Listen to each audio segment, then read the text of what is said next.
Ladies and gentlemen, boys and girls, Retro Culture presents the Hoop-Tober tapes, a special event for the spooky season. Hoop-Tober Ocho, Tape 4.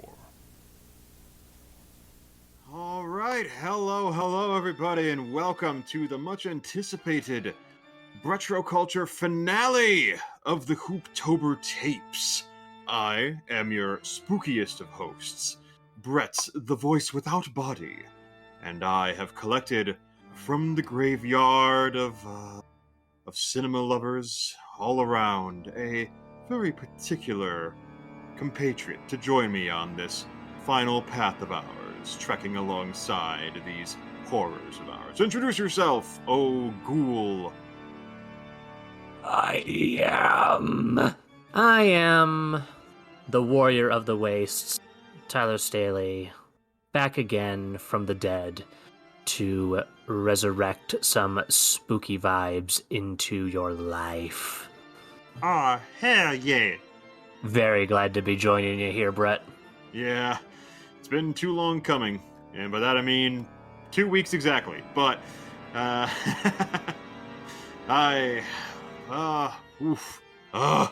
Hey, we're here now.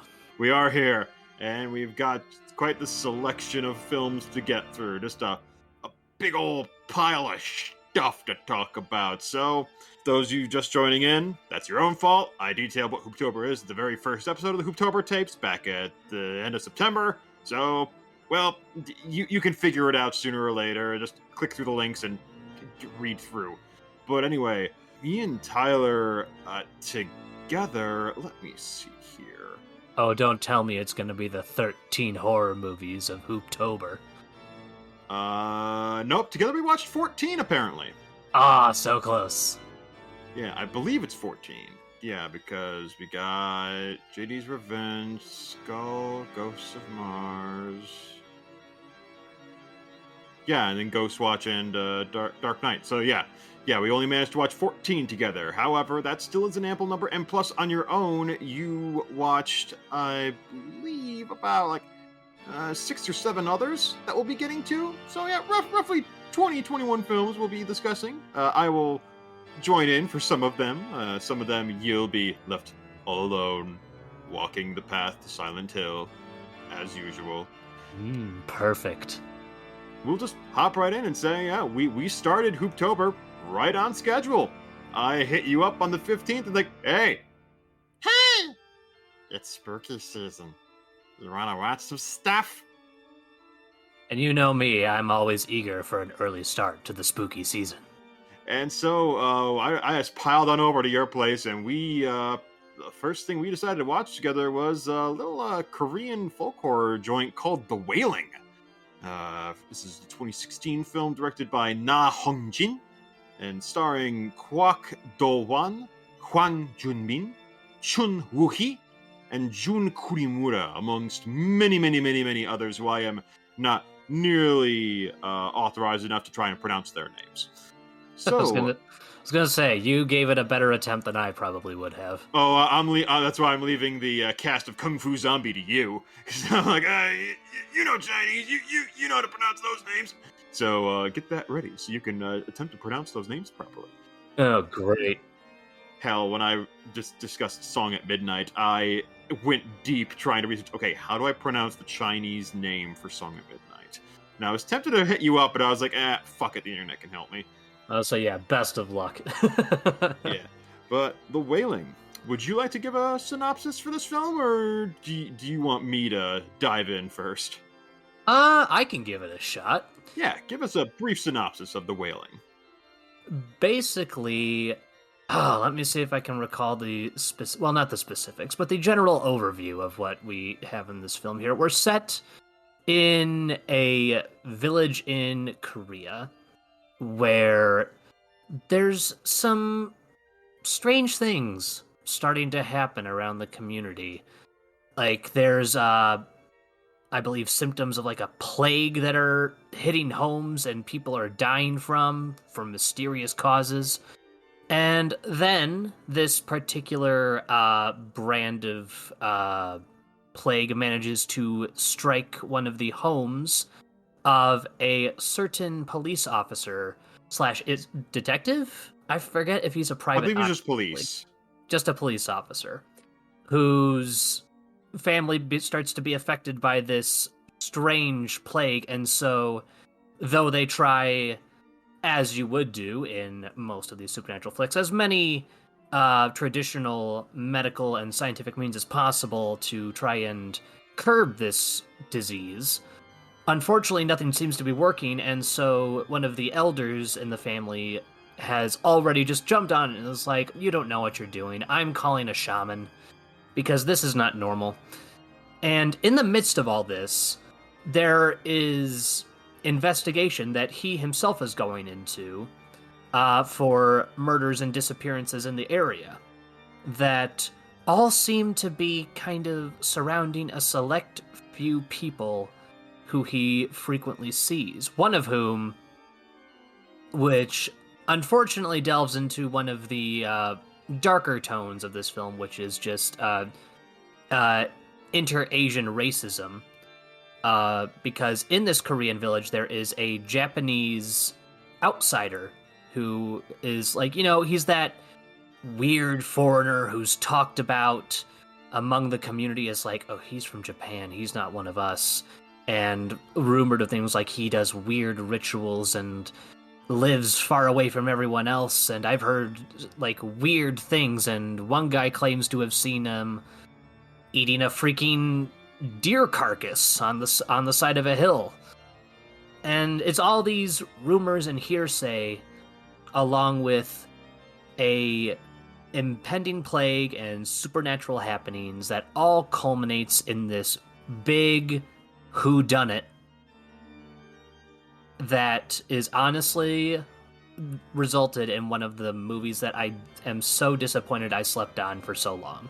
Because dang it, this is an amazing movie. Indeed. The reason I picked this one first was actually because it was the longest one. And I was like, all right, this thing's 2.5 hours long. Let's get the epic out of the way first, which was my reasoning. Although I also had been hearing things about this movie ever since it started hitting the festival circuit back in 2016, because I was big into Letterboxd this time. So I already had like basically an intravenous link to the hip and happening films that were crossing over, especially in terms of cult and genre. But yeah, I have been anticipating this for a while, and I can practically concur that this is a pretty damn well-crafted folk horror film.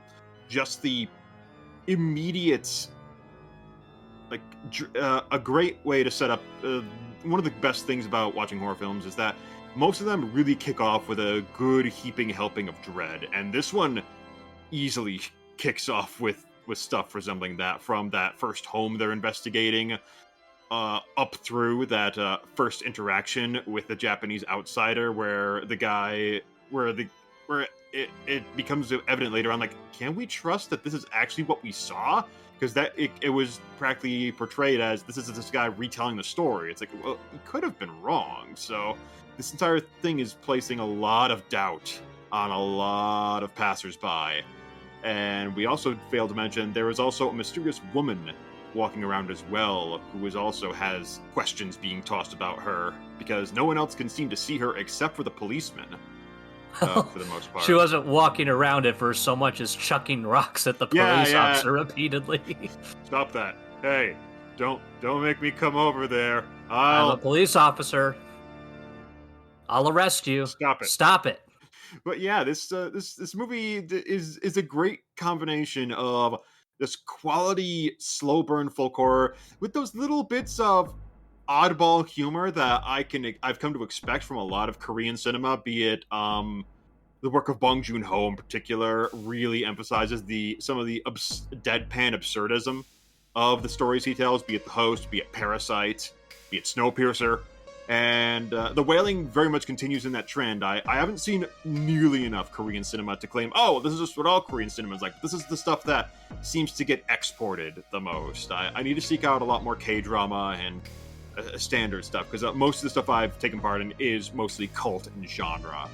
because that's mostly my interest. But I was really impressed with the-wailing, and again, it's just the amount of uncertainty the audience is led throughout this entire film with. Because even in the very end, once everything comes to a wrap, like, I'm still not sure how the major players are involved, because there's at least, so there are potentially 3 people, and I'm gonna try and keep it a spoiler free because I don't think this movie's been seen nearly enough, and I just want to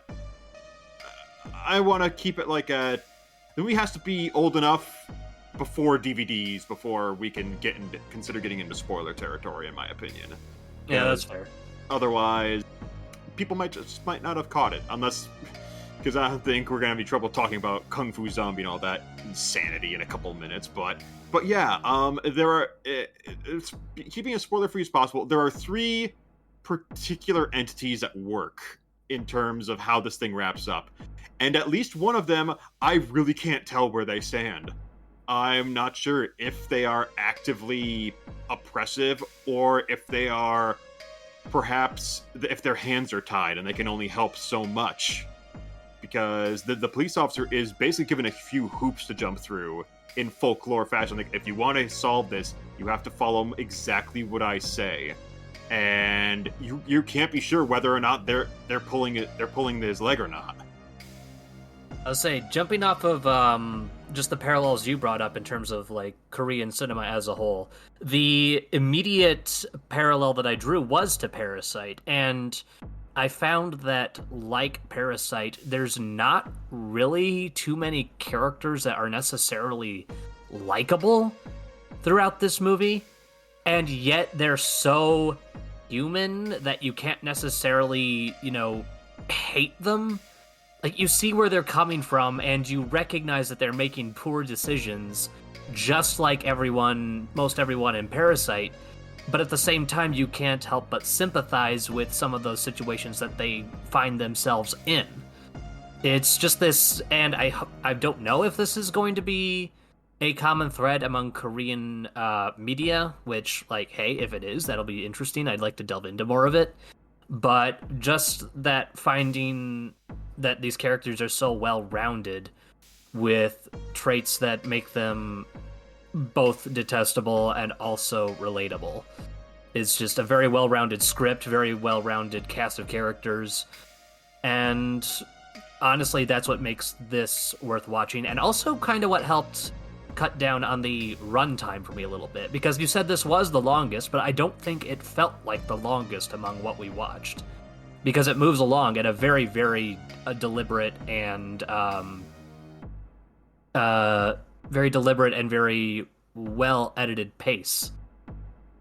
Well, I also like to think that's just because I've been at this long enough that I'm able to curate some of this and, like, all right, let's see if we can watch some good stuff and some bad. I like to keep an even mix in my Hoop-Tober viewing. I like to watch some schlock and some quality, even if, by the looks of things, I've already worn through a lot of, like, the top 100 horror films of all time. So it's like, well, I guess we're going to start dipping into the also-rans at this point, so, but, yeah, I mean, I finally watched The Shining for my very first Hoop-Tober/Spooktober back in 2014. That was the first time I actually watched that damn thing.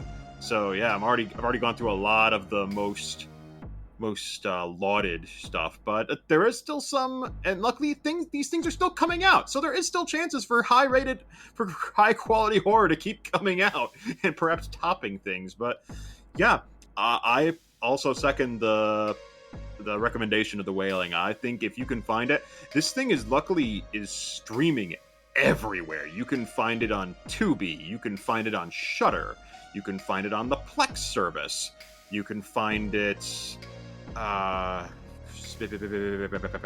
say you can rent it on Amazon and YouTube too. Yeah, it's just, yeah, like I said, it's Hoopla, Tubi TV, Plex, Shudder, and from any rental agency that gives you digitals. This is the American rental agencies, obviously. I apologize for those who are perhaps listening to me over in the UK or Canada, but if you're not, Just Watch also has you covered. Just look it up. It's probably available. This movie got some legs back in the day, and it still has legs, hence we've watched it. So yeah, and I believe the title of the movie in Korean is Gokseong, which I believe is the name of the village they were in. That would make sense. Yeah. Well, yeah, The-Wailing. Damn good film. Thank you, 20th Century Fox Korea, for giving us that before you were all wrapped up and tied it over into the mouse. Mouse territory. That was real spooky. But next up, we immediately followed up The-Wailing with one of your picks. This was The-Wailing was on both of our lists, but this next one is a film that was specifically on your list, but we still both watched. This would be 1958. 58 is exactly half of 16. 116, at least in terms of 2016. But anyway, the Lake of the Dead, directed by Kare Bergstrom, and starring Björg Enghe, Andre Bjerke, and Henki Kolstad, as well as many Scandinavian peoples who, alas, I will relent and not butcher their names any further. But Tyler, well, actually, you gave the last plot description, so I will give the description of Lake of the Dead. I want to actually see what you remember from this. Well, Letterboxd, don't fail me now. I remember it doesn't exactly have a bookend sequence, as it has an opening sequence that's like, it's a boyfriend, I believe it's a married couple, the husband is a writer, and his wife is critiquing his latest work, and he's like, oh, it wasn't that bad, I think it's actually quite good, all the spookiness I laid into it. And then it serves as a flashback mechanism to where it cuts back to them on a train. This is because he has written the account of their little journey they took to the woods in Norway. And as they arrive, they discover one of the women's brothers, who is supposed to be the caretaker at this cabin they're visiting, is nowhere to be found. Neither is his dog. Later that night, there's some spooky stuff that goes down. Be there some murmured screaming heard from the nearby lake, and in the eventual coming days, they eventually find that poor dog's body.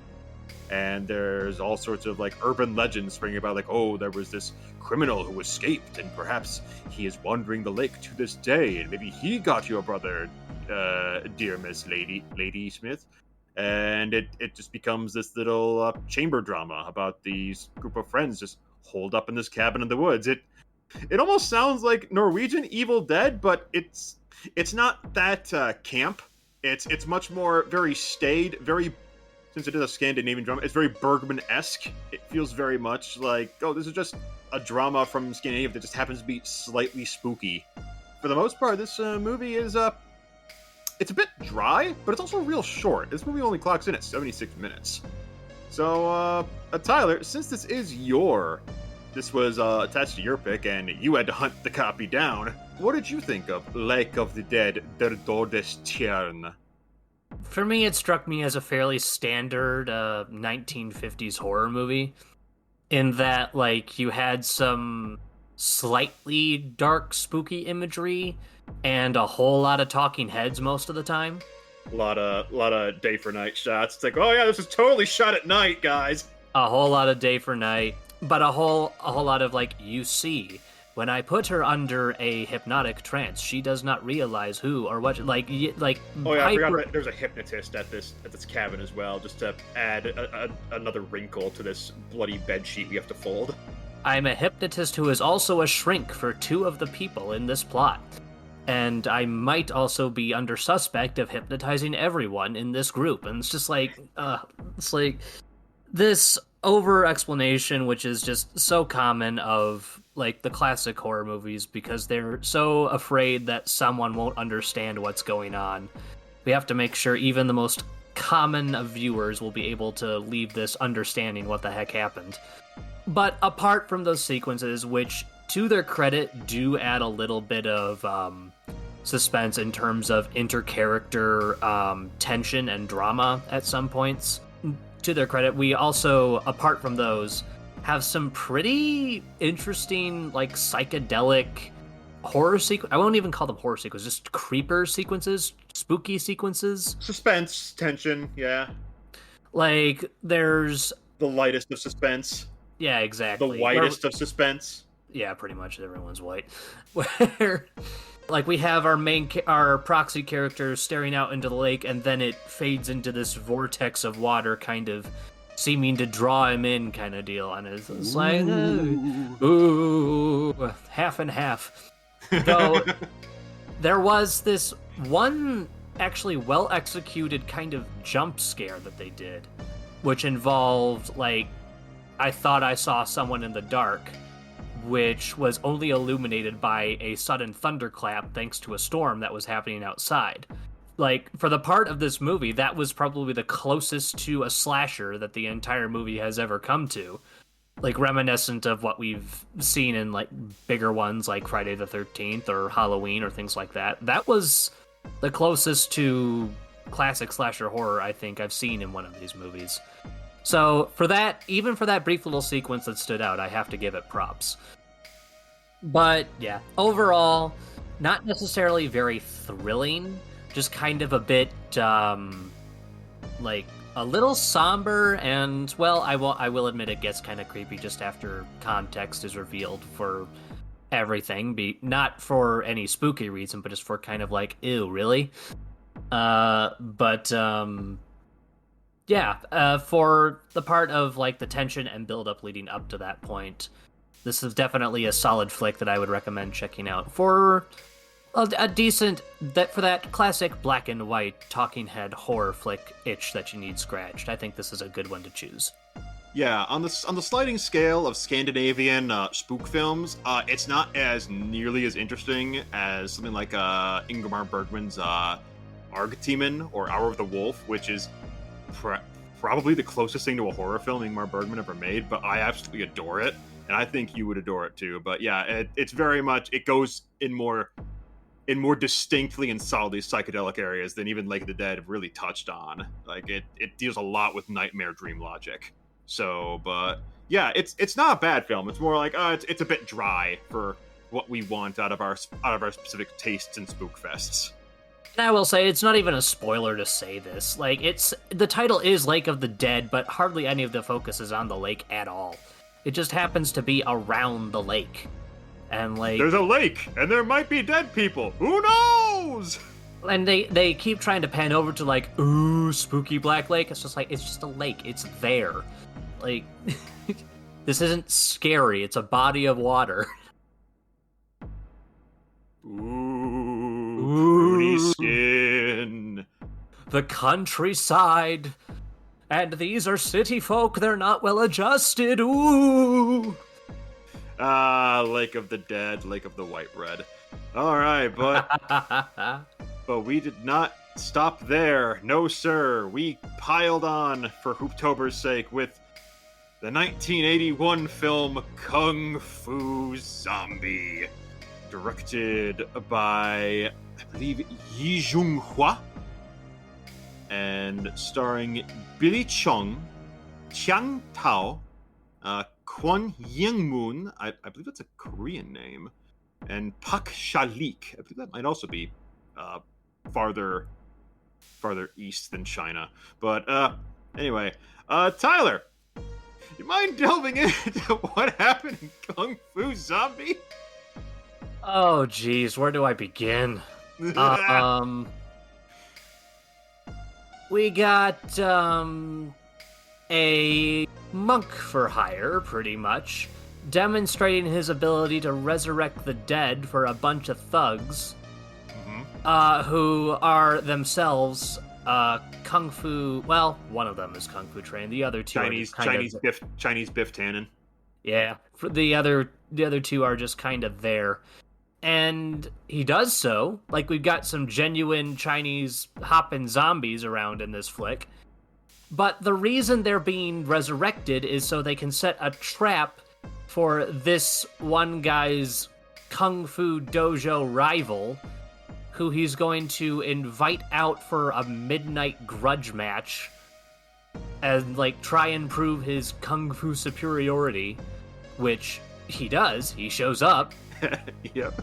And then zombies burst out of the ground, and in the middle of a kung fu fight, in which our culprit is trying to also stab his rival, who is our protagonist in this story, using that coffin, that, like, trick coffin full of knives. Oh yeah, they're He's trying to trip him into a trick coffin with a trick spike pit, except he's constantly, like, on the verge of falling in himself.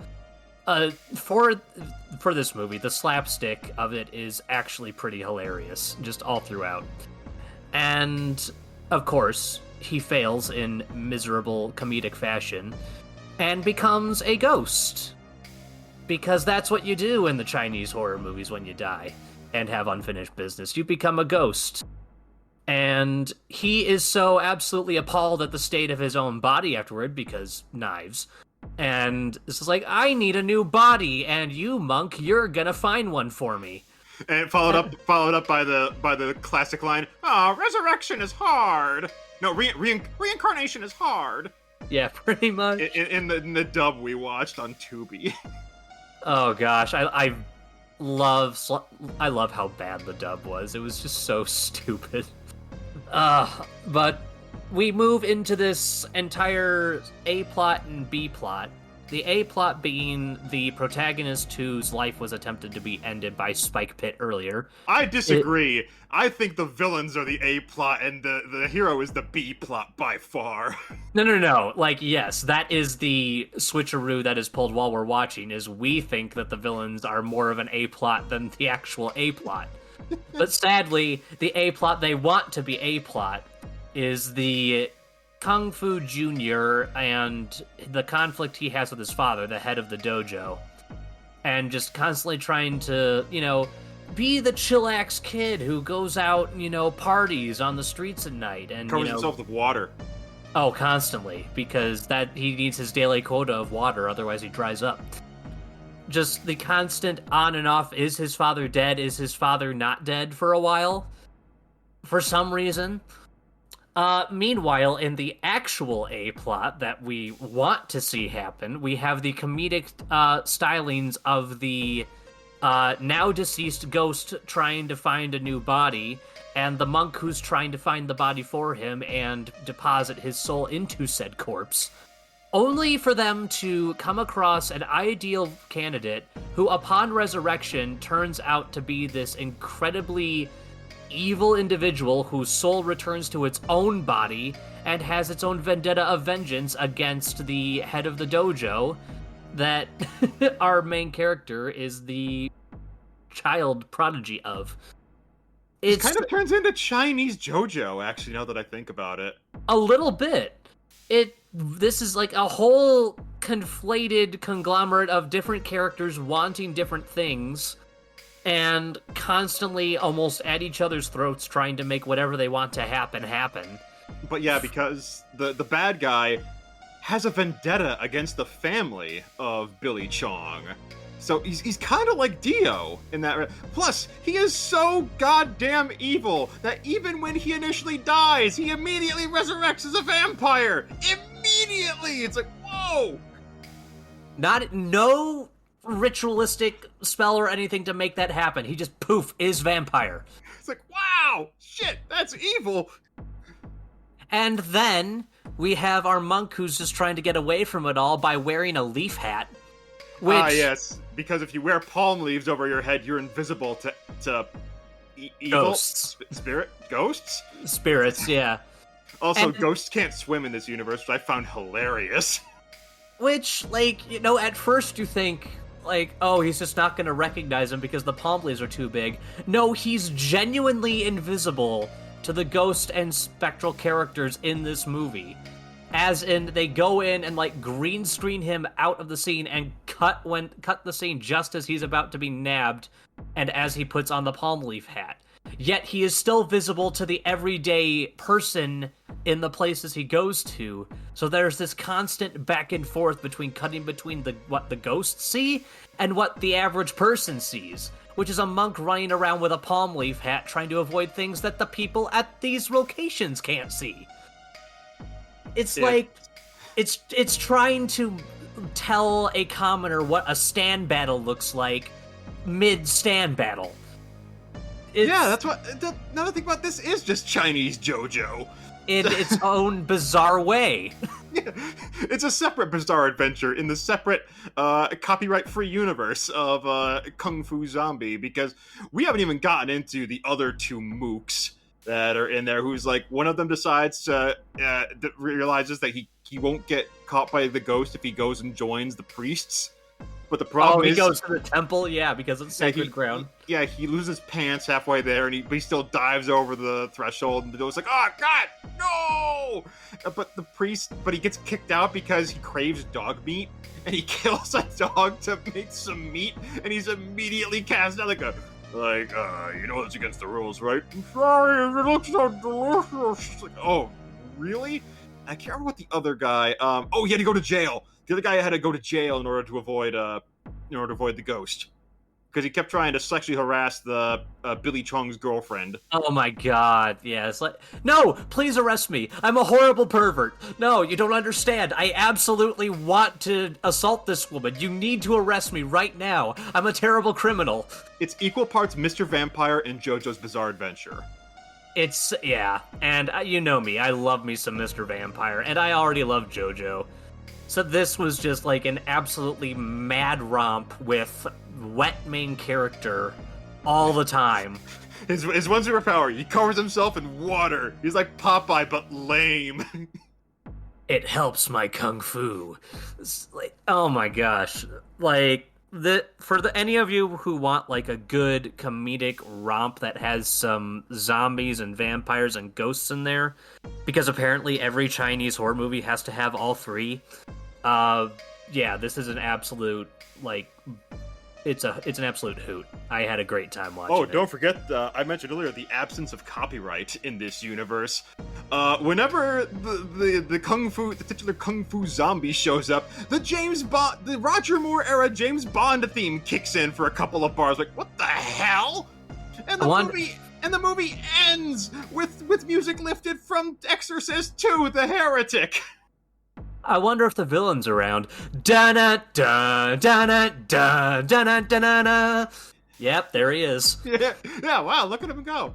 It's like, is someone about to, like, racially insult an Indian man? Like, that's what I associate this music with. I'm sorry, but... Wow, what a film. So yeah, if the general public wishes to check out The Kung Fu Zombie, it is available on Tubi TV as well as Canopy to stream, and it is available for rental for $1 from Amazon. So, you know what? It's worth I'd say it's worth $2 in my opinion, but it's... You know what? I'm willing to give it money, and I'm probably going to show it to friends because friends enjoyed Mr. Vampire. So this is going to be a nice transitionary period. It's like, okay, it's Mr. Vampire, but it's also JoJo. I think that'll sell them. Yeah, what a film. What a goddamn film. We can't even go into the techniques of Kung Fu Zombie because we need to move on, but yeah, there's like one bit where like, it's the Kung Fu Zombie who sets his hands on fire at one point, right? Or is it the hero who's like sticks his hand like a thing of wax and like lights his hands on fire? Oh, no, that was the vampire. That was the bad guy. Yeah, he like punched into a vat of like, I don't know if it was oil or wax or something. And then he set his hands on fire and started just wailing on the main character. Yeah, if I'm remembering correctly. It did almost turn into like a halfway quality Jackie Chan movie for a second. I'm like, oh wow, oh god, this is getting dangerous. We're getting into the stunts. Yeah, but we must move on. And so we're moving on to one of the bonus picks for this year's Hoop-Tober, which was 1999's The Scooby Doo Project.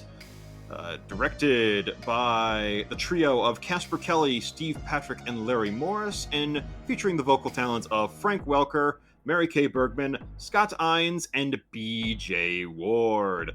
Now, the Scooby Doo Project, it's the Blair Witch Project, but with a Scooby Doo cast. That's really what it is. The Scooby Doo, I can't remember what are they in the woods for. They're going out to investigate just a very blasé haunting, but they get caught in the middle of it and they just get lost in the woods. And for 19 minutes, the Scooby-Doo gang are at each other's throats because they're just so sick of being in the woods. I'm just gonna lay my cards on the table. This short rules. Yes, it does. This this is a new this is going to be a new Hallowatch tradition for me. I am going to make time. It's only 19 minutes. I have no excuse not to watch this every Halloween.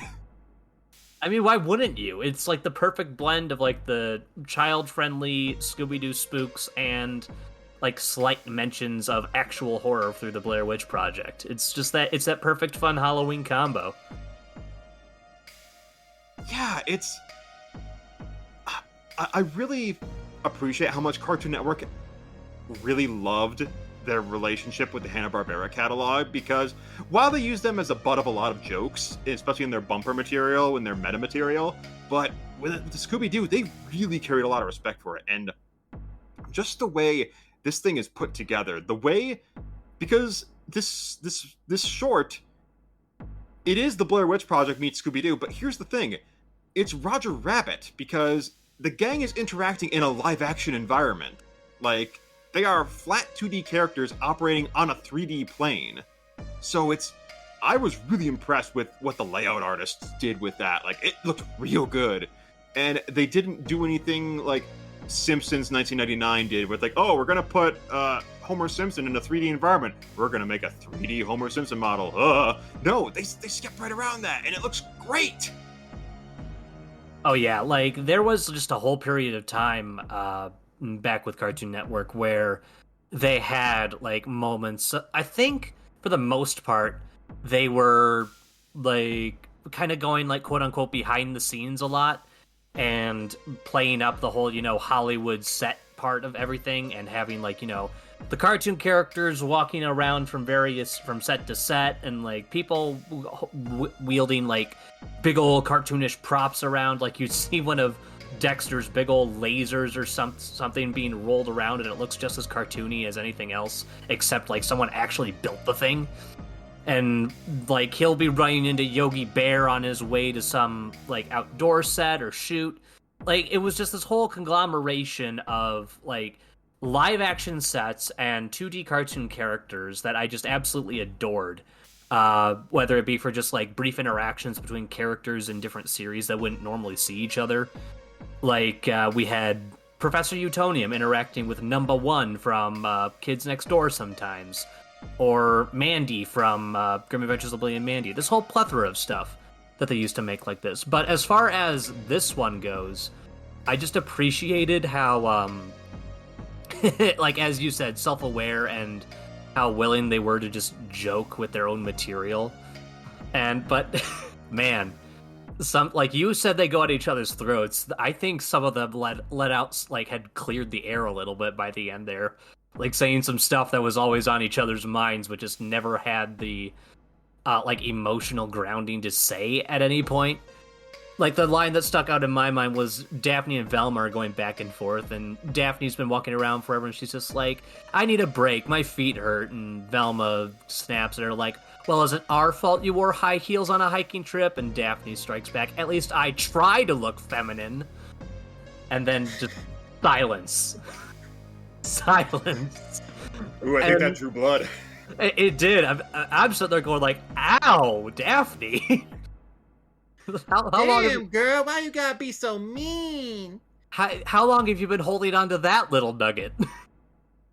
Yeah, I actually don't want to go in too deep on this because this one, while it is technically before DVDs, even though I think they started releasing those in 1997, I really think this thing is incredibly underseen because even I hadn't seen it, and I freaking love the Scooby Doo library, but I just wasn't able to watch Cartoon Network in the evenings, and this is obviously something that aired in the evening on Cartoon Network because this was borderline TV PG.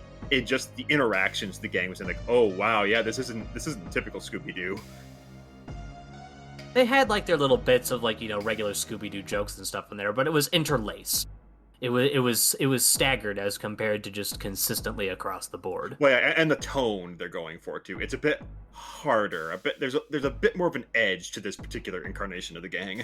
It's a bit more like Zombie Island that way a little bit. Like, Yeah, which also was rated PG. Yeah, stuff gets real here. And it's a lot of fun. Yeah, if anyone wants to check it out, it is available on YouTube in 4K. There was really no excuse to check it out, unless For some reason in your home country, they have it banned, which I'm so sorry, but it's probably available elsewhere. Don't worry, it's out there. Go see it. It's awesome. Yeah. That brings us next up. We're going to be talking about another Japanese piece of work from 1966 called Gamera vs. Barugan, directed by Shigeo Tanaka and starring Kohiro Hongo, Kyoko Enami, and inside the Gamera suit is Teruo Aragaki. Tyler, give us the slim on Gamera v Barugan, Dawn of Shell. Well, I wish I could call this a Gamera movie, except he's not in it. Barugan's in it. Gamera ain't. Well, Gamera is, but he was frozen today. So he's kind of out of commission for like 3/4 of the film. I mean, the movie opens with him coming back to Earth and wreaking hell. It opens up with him showing up, and then he's gone. And then Barugan, oh, what was it? Like, they found what they assumed was this ancient gem / artifact, which turned out to just be a monster egg that is accidentally dropped into water, which for some reason, after an entire ship sinks. Yeah, I think it was a combination of heat and water that caused it to hatch. Yeah, it hatches and then just immediately explodes into Barugan, the giant dog, lizard, armadillo, rhino thing that breathes ice and hyper freezes everything, as well as shoots frigid cold rainbows from its back. Yeah, this title match really does make sense. It's fire versus ice, because Gamera just a giant flaming turtle who breathes on shit and explodes. I admit I had a bit of high expectations for this, given how much I have a lot of appreciation for the original Gamera.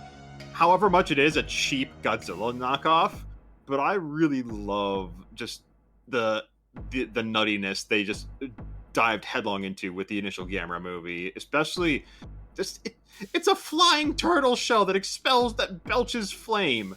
I can't not enjoy this. Oh yeah, Gamera as a creature himself is a lot of fun. I wish this was one where he was utilized better. But basically, You were spoiled earlier this year by other Gamera properties, I will say. Yes, I was, and they're so good.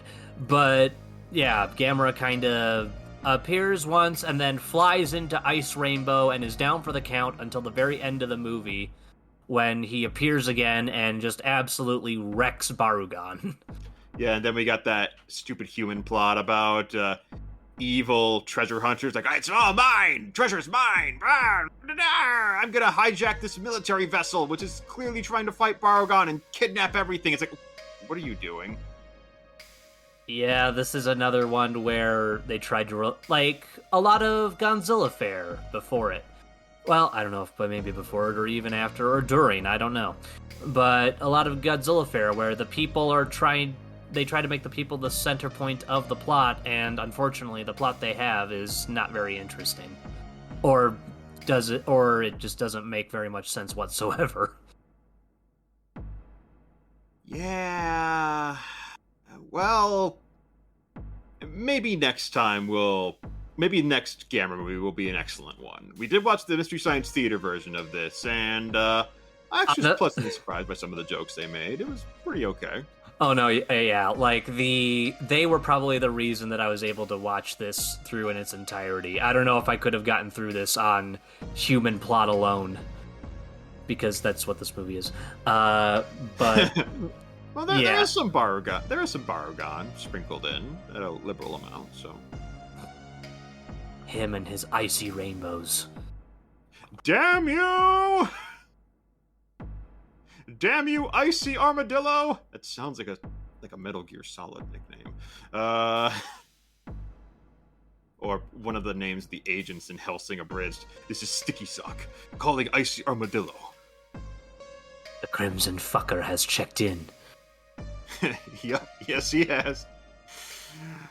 But let me see. Next up, be another one we managed to watch that same day. We managed to pop in a viewing with our good friend Peter of 1993's?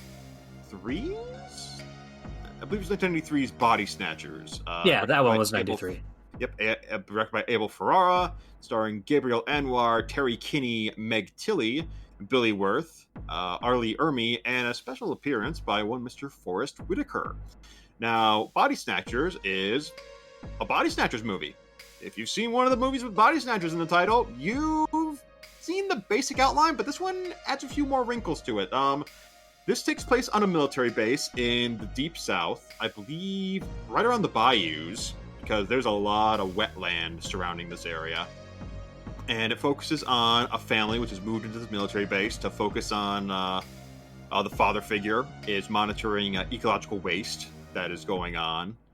And the daughter, played by Gabriel Anwar, is bored, but hooks up with one of the other military daughters and explores around the base, meeting a couple of hunky, handsome dudes, including one played by Billy Wirth, discount Eric Roberts. And yeah, then the Body Snatchers shenanigans starts happening, and shit goes downhill real fast. And I will put it out there that I have only seen, this is my first Body Snatchers movie I have seen in full. I have seen bits of the one from the 50s, but I have not seen really anything from the 1970s, the one that is much acclaimed from the 1970s, as much as I know how highly acclaimed it is. Shit, we gotta get you on that, son. I'll get there. Body Snatchers, I'm a fan of Abel Ferrara. The stuff he's able to pull off with usually his minimal amount of budgets he's able to work with. But he has such a solid style behind it too. And this is a really neat budgeted thriller from the early 90s. It transplanting the Body Snatchers story to a military base really hammers home the ideas of isolation and what's the word? Conformity. Yeah, that I was gonna say the word that describes the 50s. Conformity. That's what it is. Yeah, just the loss of identity among this sea of bodies, which is exactly what Body Snatchers comes down to in the very end. Although this one emphasizes a lot of the body horror more than I was expecting to. Like the way those pods operate, where you actually see what's happening to the external body is like, whoa, that's bad. And man, the main girl in this has a lot of close calls with those pods. Like I believe she is probably attacked by 3 of them, and each time only barely manages to escape. Attacked 3 times, twice it almost succeeds. It's pretty foreboding. This movie's also very short. It's like, I don't think it's even 90 minutes long, but they pack a lot in, especially just hammering home that paranoia really quick. Because the first one you really see go is Meg Tilly, the matriarch of the family, and the kid, the younger brother character, is just immediately spooked and like, that's not my mom. Bring her back. And it's just like, oh, I feel so sorry for your son. But of course, no one fucking believes him because this is a 50s style thriller taking place in the 90s. And there's like, he just needs to sit back in his classroom and get eyed by his evil fellow students and school teachers. I thought he actually bore witness to his mom being potted, and that's why, like, he ran out of the room screaming, like... Yeah, because he interacted with the body, and then it crumpled once he touched her. So it's like, oh, God. And then the copy just comes out from behind the closet door and is just like, oh, my God. Yeah, this is pretty neat. But what did you think of 93's Body Snatchers? Now, I've actually seen the 70s Body Snatchers, so I have something to go off of in terms of expectations for this. And in the 70s invasion of the Body Snatchers was a solid horror flick that really drove home, as this one does, the whole aspect of paranoia about the people around us, whether or not they are basically friend or foe. As to this one, I couldn't necessarily tell if it was like a follow-up to that movie or if this was like a revitalization, which it kind of seemed to be in some way, because in the one in the 70s it almost seems like things go in such a direction that, like, it's everywhere. But maybe it hadn't reached this point yet. I don't know. But as to this one, like, as you said, the whole setting of the military base and the conditions surrounding that definitely drive home those themes. I would also point out that the cinematography, too, was actually very, very conducive to setting those tones in place, because many times we have shots where we have our main characters in the foreground and in focus, but we have plenty of people just in the background, out of sight and out of focus.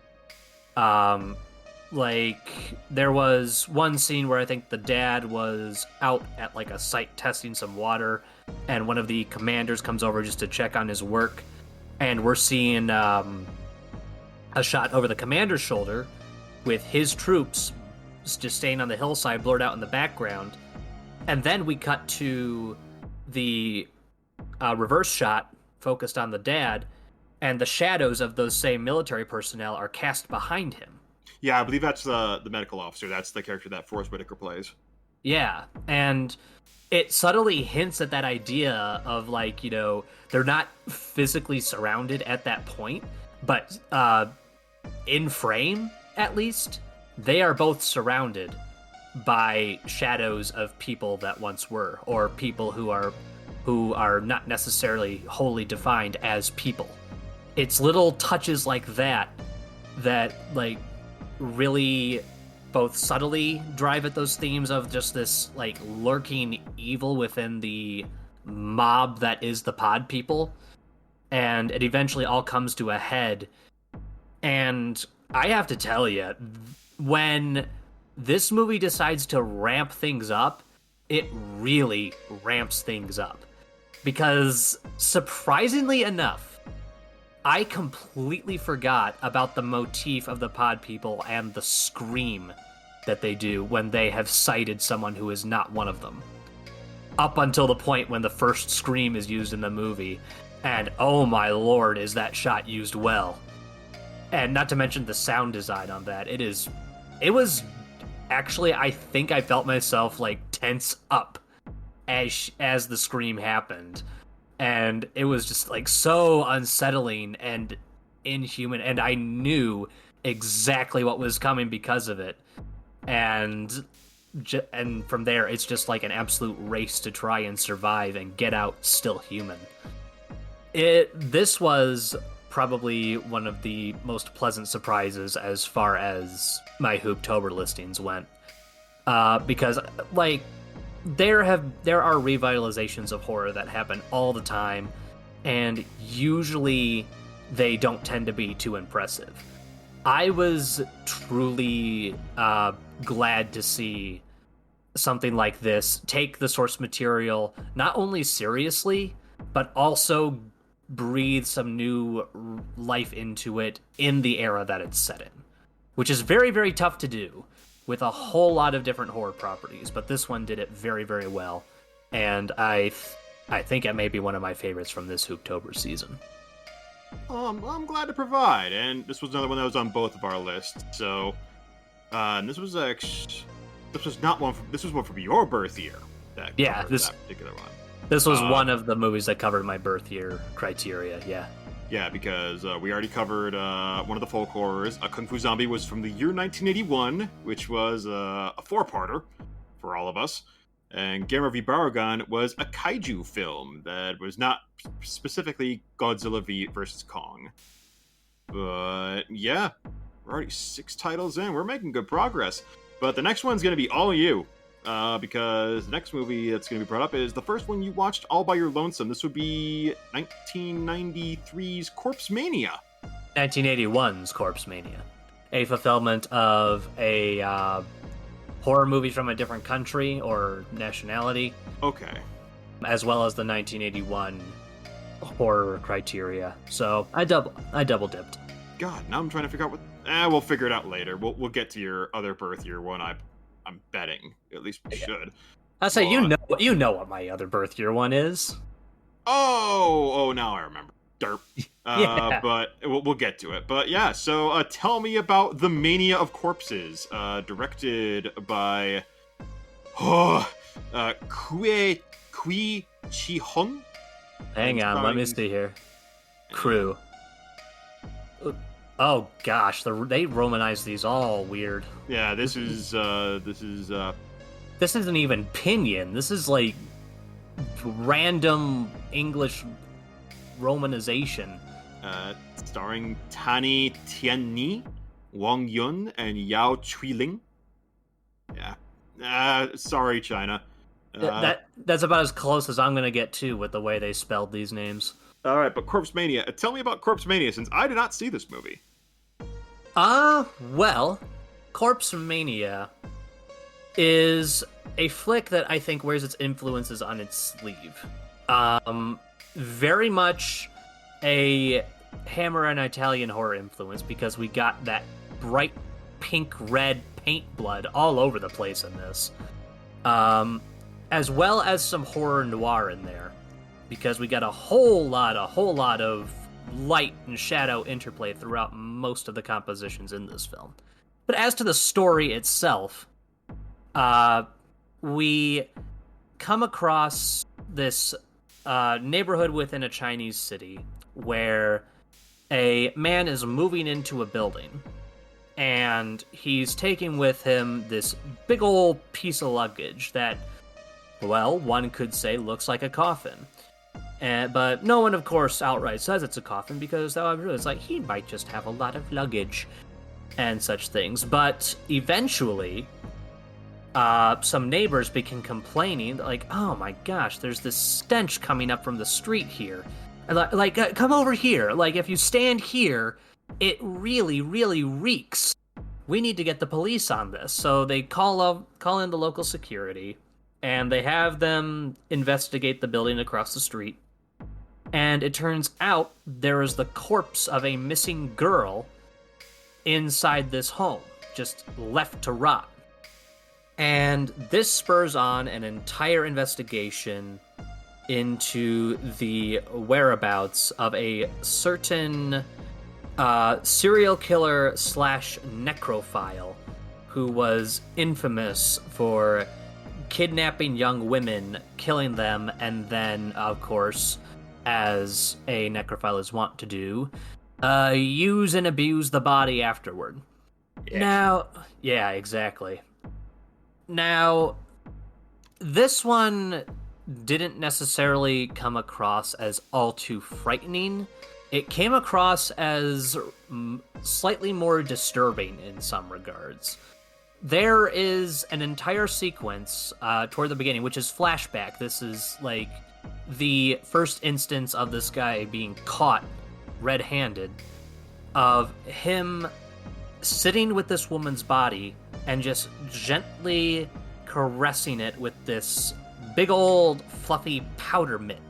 I assume to, like, spread some kind of preservative or something across it to keep rigor mortis at bay, or to prevent it from rotting too quickly. I don't know. But he does it in such a sensual and intimate way that it's, like, incredibly unsettling to watch.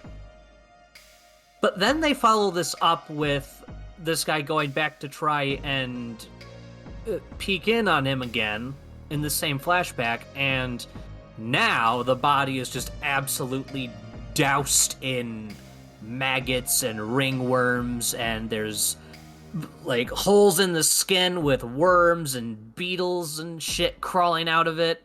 Like, somehow within the span of a day, this body went from pristine to just absolute full rot with maggot infestation galore. And it doesn't necessarily come across as, like, a decrepit body so much as they dumped a bunch of creepy crawlies onto this poor actress. And it came across as so try-hard and gross out that, like, I immediately was just like, no, you're not doing it right. Stop. You're trying too hard. I would say it proceeds in that vein, but after that point, it almost turns into a slasher flick for a little while, with the supposed return of this wanted necrophile trying to go after, I believe, the mistress of a harem, of a love hotel, and trying to possibly take vengeance for like her part in putting him away or some such. There's even some mystery surrounding that. But it's this back and forth interplay of slasher and victim that just happens to star a possible necrophile. So there's not necessarily as much mania of the corpse variety as this title would lead you to believe, but for its part, it is actually a fairly well shot horror noir. I think kind of has this stylistic charm to it that, like, even on the part of Kung Fu Zombie and Mr. Vampire, like, there's just kind of this charm to that era of Chinese filmmaking that this one has in droves. Like, the plot is loose, but I can't bring myself to hate it because it is still kind of a fun ride. And the gore and effects are cheesy, but at the same time, you know, they're like, this is kind of fun, especially when it gets into, like, the real bloody bits and you get all that nice hammer paint in the mix, which was always fun to see. Oh, yeah. Overall, just kind of middle of the road sort of horror fare I found it to be. Maybe some of you who are really into that Italian horror kind of stylings might find this more enjoyable than I did. I definitely recommend it if that is your vein of movie. This definitely has those kinds of influences and everything on there. So I would say it's probably not for everybody, but for those of you who are niche enough to, like, seek out some Chinese horror media with some decent cinematography and effects, I'd say this one is worth looking into. Hell yeah. Well, again, we're also going to dip back into your personal filmography because I also did not see another film from 1981 called The Nesting. This one directed by Armand Weston and starring Robin Groves, Christopher Loomis, and one very particular Mr. John Carradine. Tyler, tell me about this hoary little movie called The Nesting. Well, actually, for one thing, this is the second horror artwork that features a big ol' sickle in it. I noticed on your list we've got, what was it, American Psycho 2? Yeah. That features its crop sickle. Yeah, it does. Now tell me, was your crop sickle actually ever used at all? Nope. Well, good. That makes 2 movies. Hooray! Because Failure! as advertised as this whole crescent sickle is and how bold it's used in this, you'd imagine, like, oh, there's got to be some major killer who uses this very No, there isn't. Hell, there's not even necessarily any kind of serial killer in here. Like, ugh. If it wasn't clear from the tone of my voice while getting into this review, this was not very impressive a entry into the Hoop-Tober list.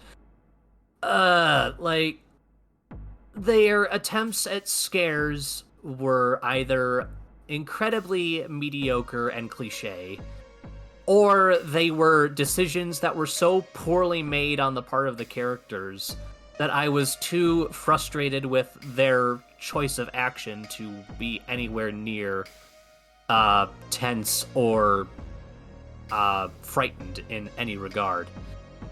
Like, okay, there's to kind of sum it up as with an example.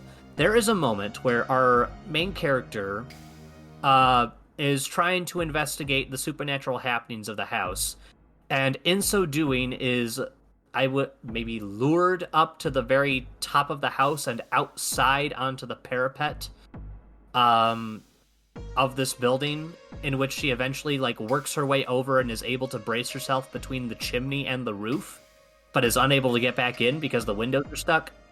And as it so happens, her therapist, who she has been calling during this time, arrives for their appointment, and she yells down to him, like, help me.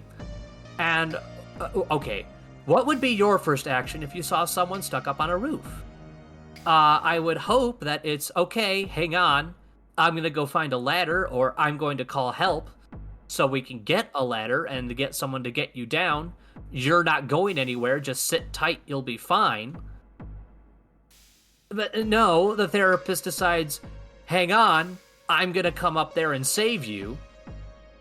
Which, I mean, yes, that could work. If you stay inside and go through the window that she's right next to and pull her through there. Does he do that? No. He goes out the other window that is leagues away from where she is and himself stands out on the parapet, reaching precariously around the corner outside along the edge of this rooftop saying, take my hand, take my hand. And Brett, you're a horror movie aficionado. What do you suppose happens to this poor therapist? Does he sprout wings and take off like the Hunchback from Secret of the Hunchback? No, but I kind of want to see that now. Barring any supernatural transformation ability, what do you think happens to your standard human? Steep drop and a sudden stop. Right onto a spike on the building, yes. Ooh. He dies. Like in the prologue of Ginger Snaps. Nice. Except it's not even that gory. Like, it's even unceremonious. Like, he's stabbed through the head with the spike, and even the effects were underwhelming. And That's disappointing. I know. Like, you had a guy making a stupid choice. The least you could do was make it real visceral for us. But they can't even manage that. And that just basically summarizes every attempt at scaring in this entire movie. Either the characters are making dumb choices, or the scares are kind of just out of left field. Like, they're things that should have been set up previously as having occurred before, and would happen again, except more severe later. Except we never have that. Like, there's another sequence where we have a guy lifted off the freaking floor by the spirits of vengeful prostitutes. And, well, not that we see them, it's just like him on wires kind of deal, which was absolutely obvious upon viewing. But, like, he's being chucked around the room and, like, a whole piano's being dropped about. You seem to be letting your cynicism about the movie be affecting the magic of movies, Tyler. Kinda, yeah. But, like, there was no precedent for this. No objects were moved previously. We never had any kind of, like, supernatural rearrangement of rooms. No, like, weird breezes in shut window rooms happening to blow out Nothing. No setup to this at all, other than we're just supposed to know, oh, some people died here. Like, there's something called setup and payoff. You have to set things up in order for a scare to actually pay off. And this movie just doesn't do that. It just made the whole experience just so arduous, and I just didn't care one bit about our main character, because she too kept making dumb choices, and at that point it's just like, you're bringing everything upon yourself. I won't go on any too much longer about this, but needless to say, the nesting had an idea of what it wanted to be, but it just failed in execution. And honestly, I'd say if you have the choice to choose it, like, only choose it if your criteria is a bad horror movie. Oh, there's still plenty of those to go around. Oh, I know. I've got one coming up because we both have the choose the worst sequel you could find. Well, that's way down the list, but It's still coming up nonetheless. Yeah. I guess I might have dodged a bullet by not picking this, but it might pop up in 20 years Hoop-Tober time. Who the hell knows? But another next up, you did 3 in a row without me, my good friend. I see how it is. You decided to check out House by the Cemetery, again, 1981, directed by the Meister himself, Lucio-Fulci, and starring Catriona MacColl, Paolo Malco, Anya Pironi, and Bob. And Bob. Bob. Oh, good gracious. House by Bob. the Cemetery. With Bob. Bob. Hey, Bob, how's it going? Hi, I'm Child. Oh, boy. Tell me in the audience about the house by the cemetery. I mean, there's a house that's by a cemetery. That has no bearing on the plot whatsoever. It's just kind of the location. It's spooky. Yeah, kinda. Good gracious. Unfortunately, this also falls into my less than recommended movies from my Hoop-Tober escapades this year. It's slightly better. It's one of the rare Fulci horror films that I haven't seen, but it's because I've heard of its reputation, and I'm like, well, I've seen clips of Bob, and I'm like, ooh, oof, oof. Yeah. Oh boy. It's a little better than The Nesting in that, like, it actually has its setup and payoff that work out okay. But their attempt at mystery kind of falls flat. The best way I can describe it is, like, they move into this house and, ooh, there's weird sounds coming from the basement, or weird banging that I'm hearing, and, like, this house might be haunted by something. And so, frequently, are visits made to this house's basement, and nothing is necessarily found upon the first few perusals, except for one particularly ferocious bat, which for some reason decides to absolutely latch on to the father's hand and not let go for the absolute life of it. Like, it makes this bat think like it's the slasher horror antagonist with a vendetta against this random person who moved into his house. And, like, I think it may have been like a good long, like, 5 to 10 minute sequence of the father going up against this bat that's just latched onto his hand. And he's doing damn near everything to get it off, smashing it against the wall. This sounds like a scene from Evil Dead 2! Banging it against the counter, and it's screeching bloody hell the entire time. Does it try to get away or let go like any reasonable animal would? No, it's hell-bent on absolutely destroying this man's hand. And so what does the father do to get the bat off his hand? Gets out the kitchen knife and just starts stabbing away at the bat and his own hand, causing not only blood to just dump forth from probably more than a bat could offer, but also he then flings it just wildly around, causing a spray of blood to douse both his wife and child. And that is honestly the most intense sequence of the entire movie. And there's one or two sequences later that happen because of the twists that are, like, gave a little bit of, like, a creep feeling, but the ending feels also kind of like with The Nesting, so far out of left field that by the end I'm just like, okay, we're here now. I have no clue what any of what happened before has to do with what's happening now, but this is what's going on. Even then, it ends on that, like, horror movie happy but melancholy sort of feeling, like, what's a good example? Like, did you ever see Don't Be Afraid of the Dark? I have seen the original. I have not seen the Guillermo del Toro produced remake. I have seen the original from the 70s. But I get that, yeah. Yeah, you know what I'm talking about? The whole... Mama ends the same way as far as I remember. Yeah. This is kind of like that, and then it ends with that kind of, like... We kind of have a happy ending for us, but for whoever comes here next, it's gonna be the same hell. Yeah, to be fair, this is not the first Fulci movie you've seen. I showed you Zombie 2 a few years ago. Oh, man, and Zombie 2 was so much fun. And Zombie 2 is what gave us the freaking underwater shark versus zombie sequence, right? Yeah, top 3 stunt sequences of all time. But yeah. I know.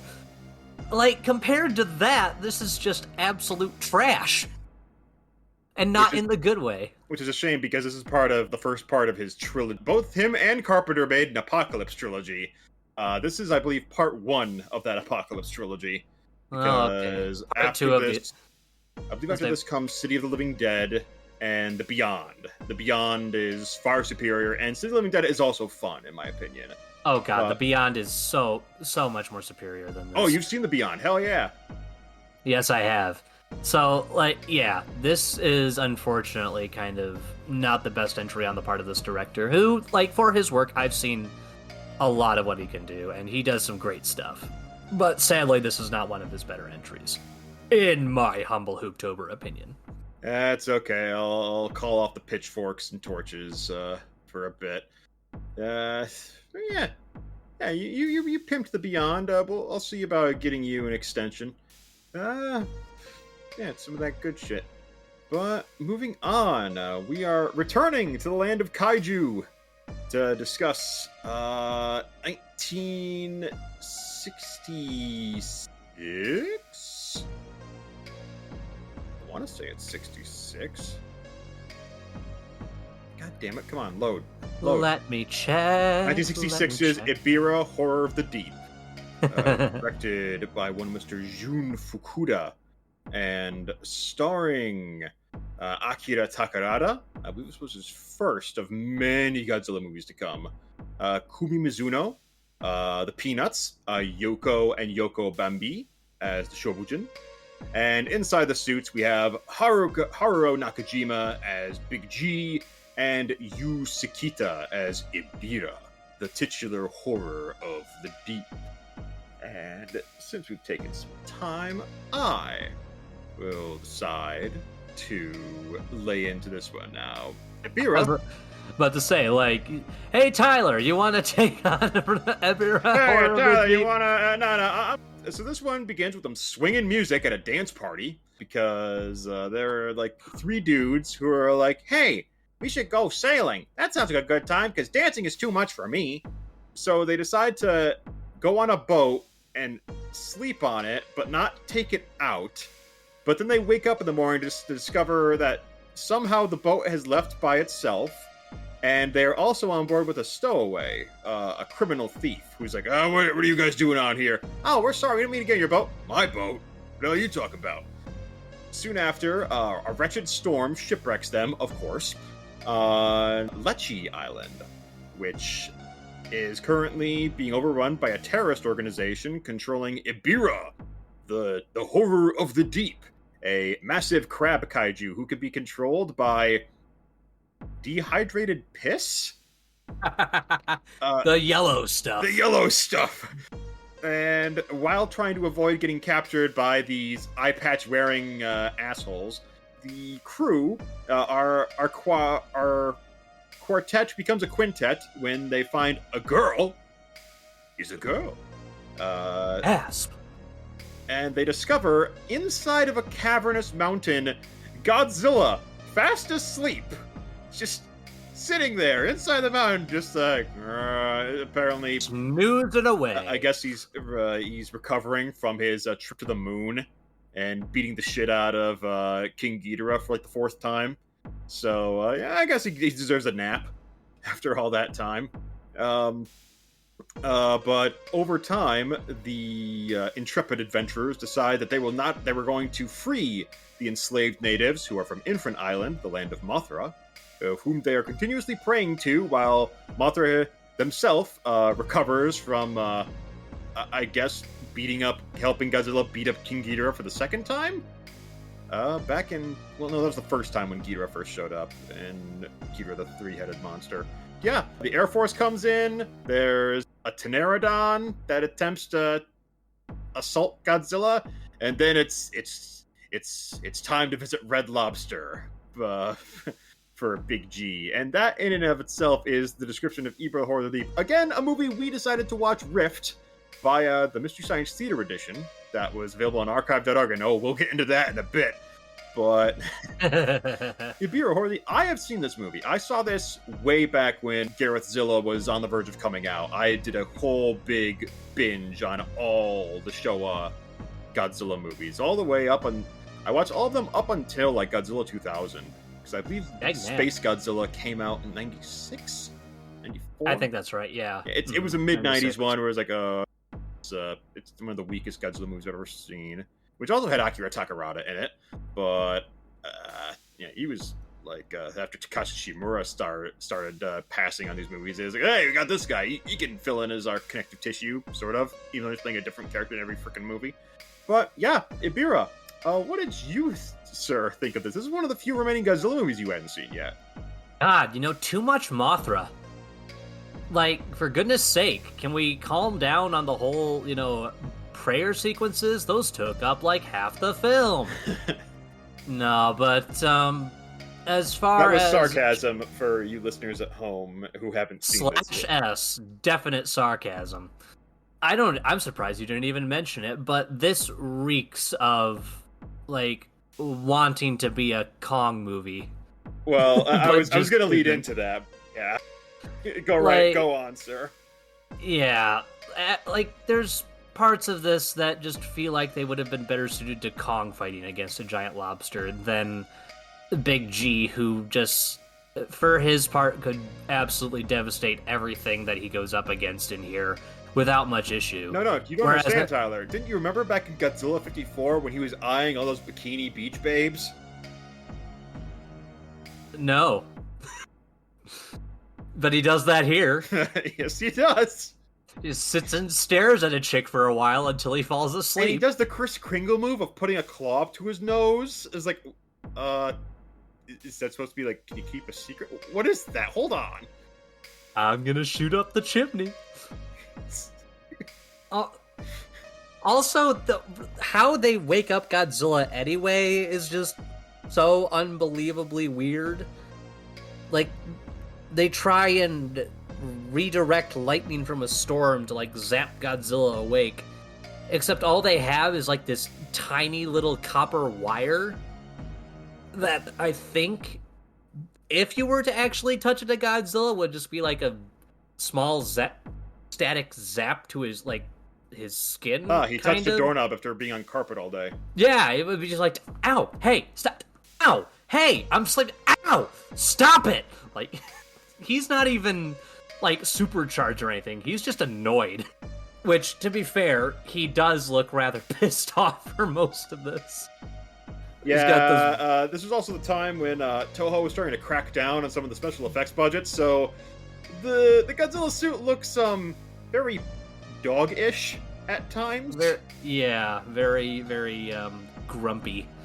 And then, of course, just like Gamera v. Barugan before it, they focus a little too much on the people here, attempting to rescue natives who are busy super drying piss to get past Ibira. It's very James Bond-esque. It feels very much like this was trying to also follow up on, like, James Bond, like, success overseas. Because there's a lot of, like, sneaking around and, like, oh, look, we're gonna sneak into the big enemy base. Sleuthing, secret chemical labs, and undercover Nazis, and it's just like, our by default lead character is a super swanky Lupin the Third-esque thief. Yeah, exactly. And not to say that, like, other Godzilla movies haven't also done this, like, tried to be more than one genre at one time. Like, if you want, like, super spy movie, look no further than Godzilla vs. Biollante. The director there tried to do, like, a whole international espionage super spy thing with Godzilla in tow.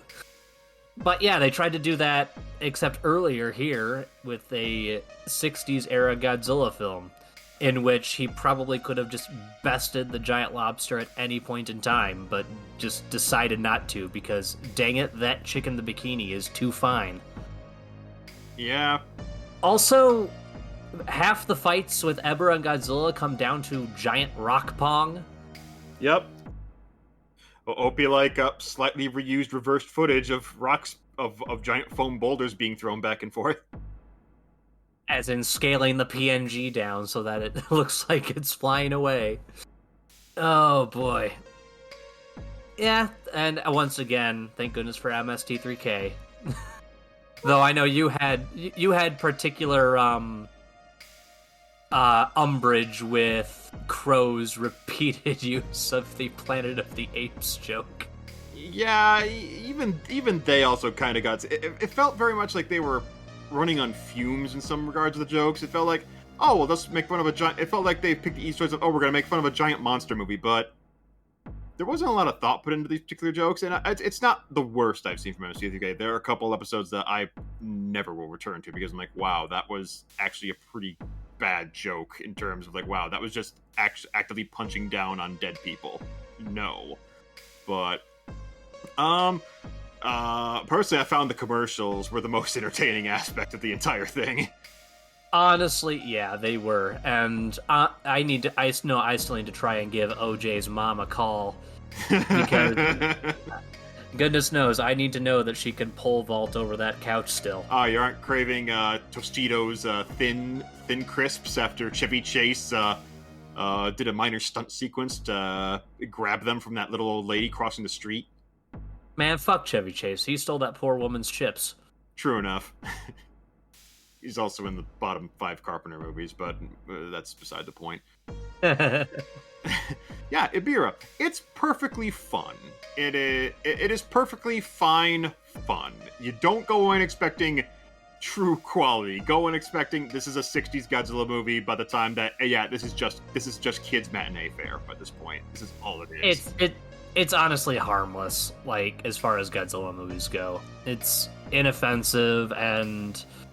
not necessarily memorable, but it's a Godzilla flick, I guess. Yeah, but it's fun enough.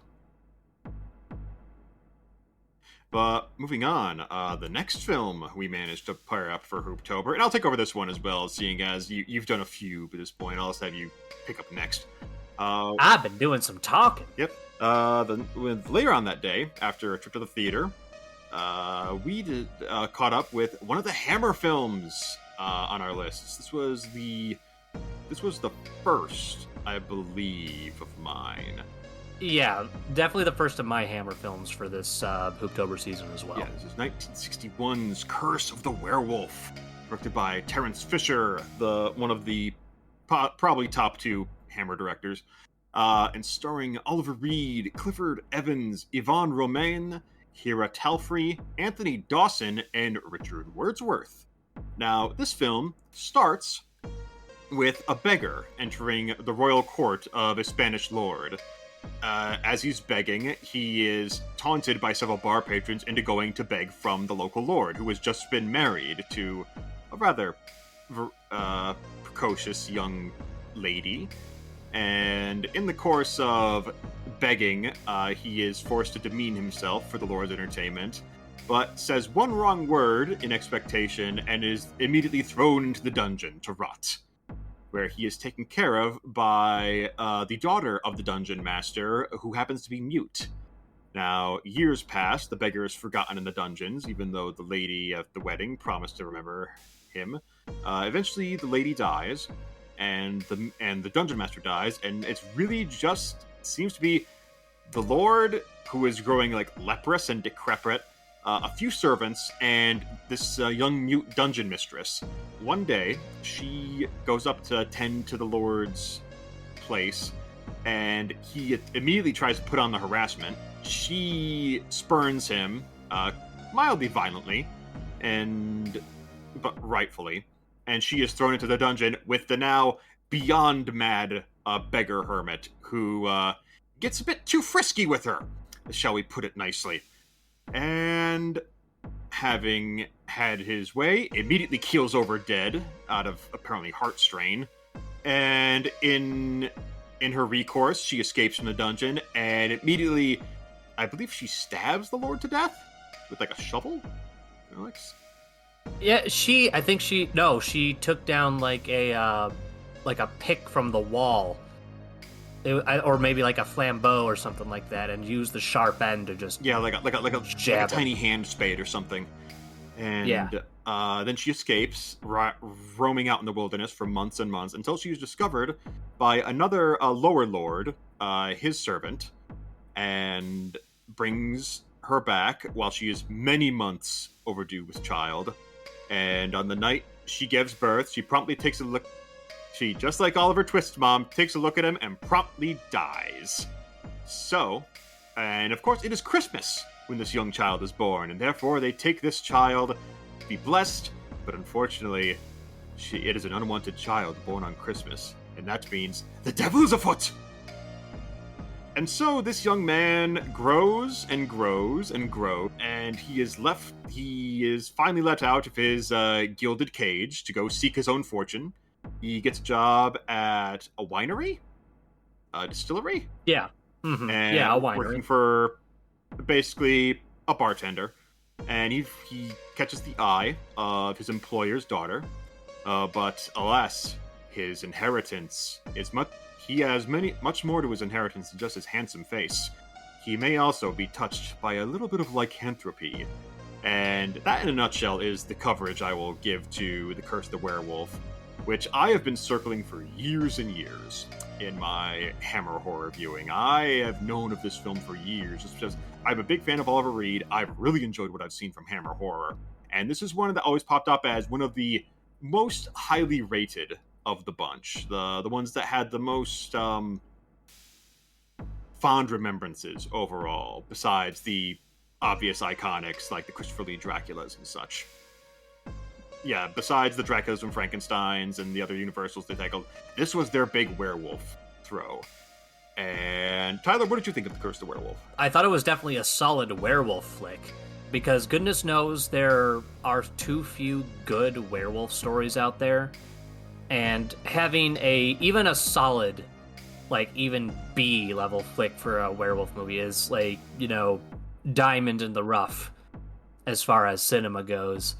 I do think that this was a bit harsh of a movie, especially towards our poor main character. Well, I'll cut in and actually say I think this functions very well as a horror tragedy.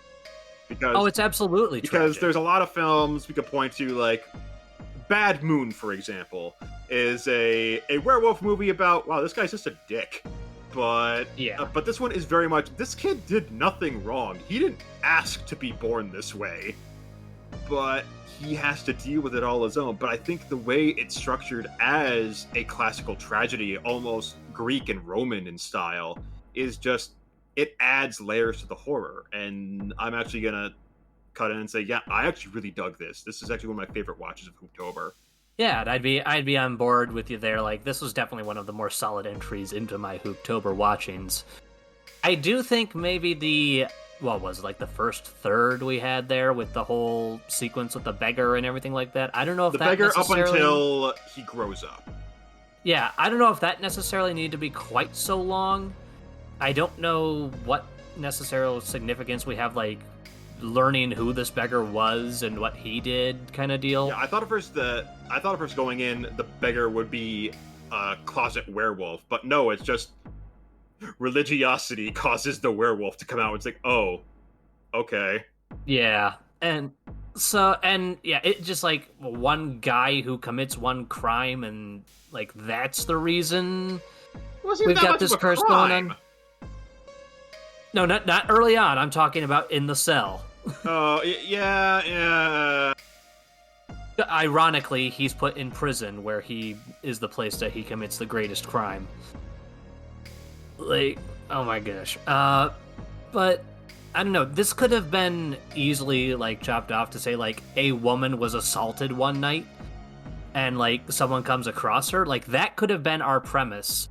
And that would have been enough to be like, okay, we're in it, now what? Yeah, by definition, we could, you could just open up with her escaping the castle and then meeting up with the better lord.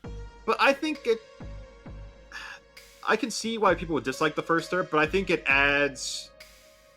I'm not saying I like movies front-loaded with sexual assaults. I like the camp of a bit of it. The Marquez is just so deliciously evil. In the first bit, it's like, wow, this guy's a real prick. Yeah, I suppose my problem there is, like, after that, he's dead. He has no bearing on anything that happens in the plot after that. It's not like John Getz, who appears in The Fly and The Fly 2 as his same dick character, carrying over connecting tissue. Exactly. If this old lord maybe had, like, you know, stayed alive into the final third and insulted like, Oliver Reed when he was going out in his way in the world, and then got his comeuppance. Well, it's like, oh, there you go. yeah, you get the werewolf to come in and kill the dick overlord, and it's like, hey, cool, karma. Yeah, that doesn't really happen here, so it kind of leaves the first third as kind of like its own thing, and then we get into the other 2/3, which are in itself a really, really good werewolf The Empty story. Man. The Empty Man also has a first portion. It's like, this is basically just a separate short film that's grafted onto the front of this. Yeah, why is this here? Oh, I like The Empty Man overall, but anyway. I suppose like the one thing you could say about Curse of the Werewolf and that opening bit is like it establishes like the religiosity of the townspeople or the village people. I don't know. Like, I don't know. It doesn't do a lot for the story as a whole that the other 2/3 don't already do themselves. Yeah. But overall, I think it's sumptuously like made. It looks great. It's an early '60s Hammer film. The other one I talked about, The Gorgon, was also pretty damn well put together. But this one has just that sumptuous Latin setting that they really like went all in on. But I will also give props that they actually offer a possible cure for the curse that isn't a silver bullet to the head. In the form of, like, you know, listen, you just gotta... love. Yeah, you just gotta love on this kid, you know, treat him as you would a son of your own, like, you know, give him a good life, and he'll be fine. Which, like, but then we get into, like, the whole, well, what is a good Christian life? And it's like, he looked at a woman, now he's a werewolf! And it's like, come on, seriously? But, like... Again, the whole tragic aspect of, like, he was so close to living this normal human life and then slips ever so slightly and then just his entire life comes crashing down.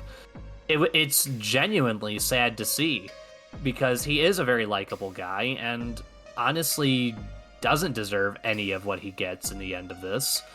No, and Oliver Reed made a living playing royal pricks. Hell, you just caught up watching Gladiator, which is his final role. Which even then, he's a nice salty son of a bitch in that film too.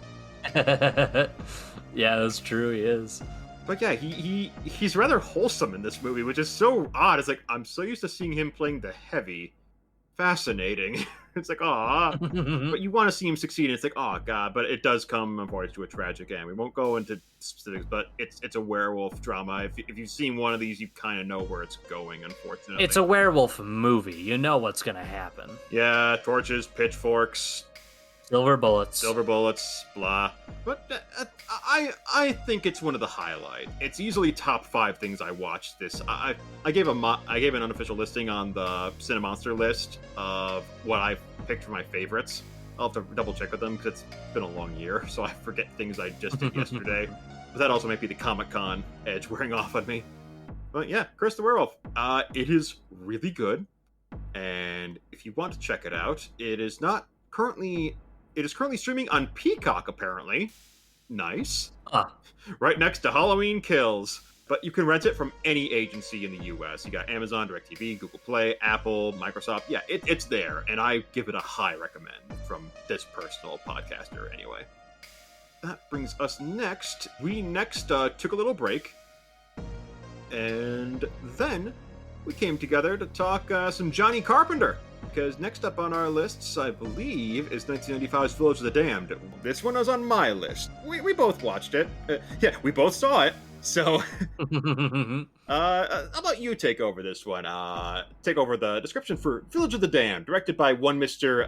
Carpenter, John, and starring Christopher Reeve, Peter Jason, Kirstie Alley, Michael Paré, briefly, George Buckflower, and is that Hamill himself, I spy? I believe it is. I spy a mark. Yeah. Tyler, tell us about the Damned Village. Man, fuck those kids. Honestly, that's kinda where this movie leads into. But as to how we get there, we all start out in this quaint little town. Midwich? Is it Midwich? I believe it's Okay. Midwich. At least I know the British equivalent was called Midwich. Let me double check. Yeah. Little town called Midwich. And they're getting ready for their, autumn celebration, harvest festival, that whole shindig. And there's people going around, bringing in dishes for the neighborhood and preparing potlucks and arts and crafts stuff for the kids. Oops, we forgot the crayons. We need the crayons. Can you go grab the crayons from the school nearby? Sure, I'll go get them. And then... Spooks. Everyone falls unconscious at the exact same time. And some of whom were in less than desirable places when said unconsciousness happened. Michael Paré behind the wheel of that truck. Behind the wheel of a truck that slams into a pole and explodes. Yeah, I was like, wow, shit! It was the rare Pinto truck. And to our slight shock and surprise, we thought we saw a guy fall asleep on a grill in the background of one shot. And it's like, did that guy fall asleep on the grill? Only for everyone to eventually wake up and discover, yes, indeed, that man fell asleep on the grill and is now charbroiled. Yeah, he did. He well done. But obviously, everyone eventually does wake up. It turns out there was this just specific perimeter around which anyone who entered just passes out unconscious. Enter Dr. Government Woman. Mm-hmm. Enter the U.S. government, as they do, investigating this strange phenomenon. But then everyone starts waking up again. And so far, it just seems like, there was this whole giant sleeping spell. Okay, well, that's not... That is weird, but, could have been just a chemical thing. Who knows?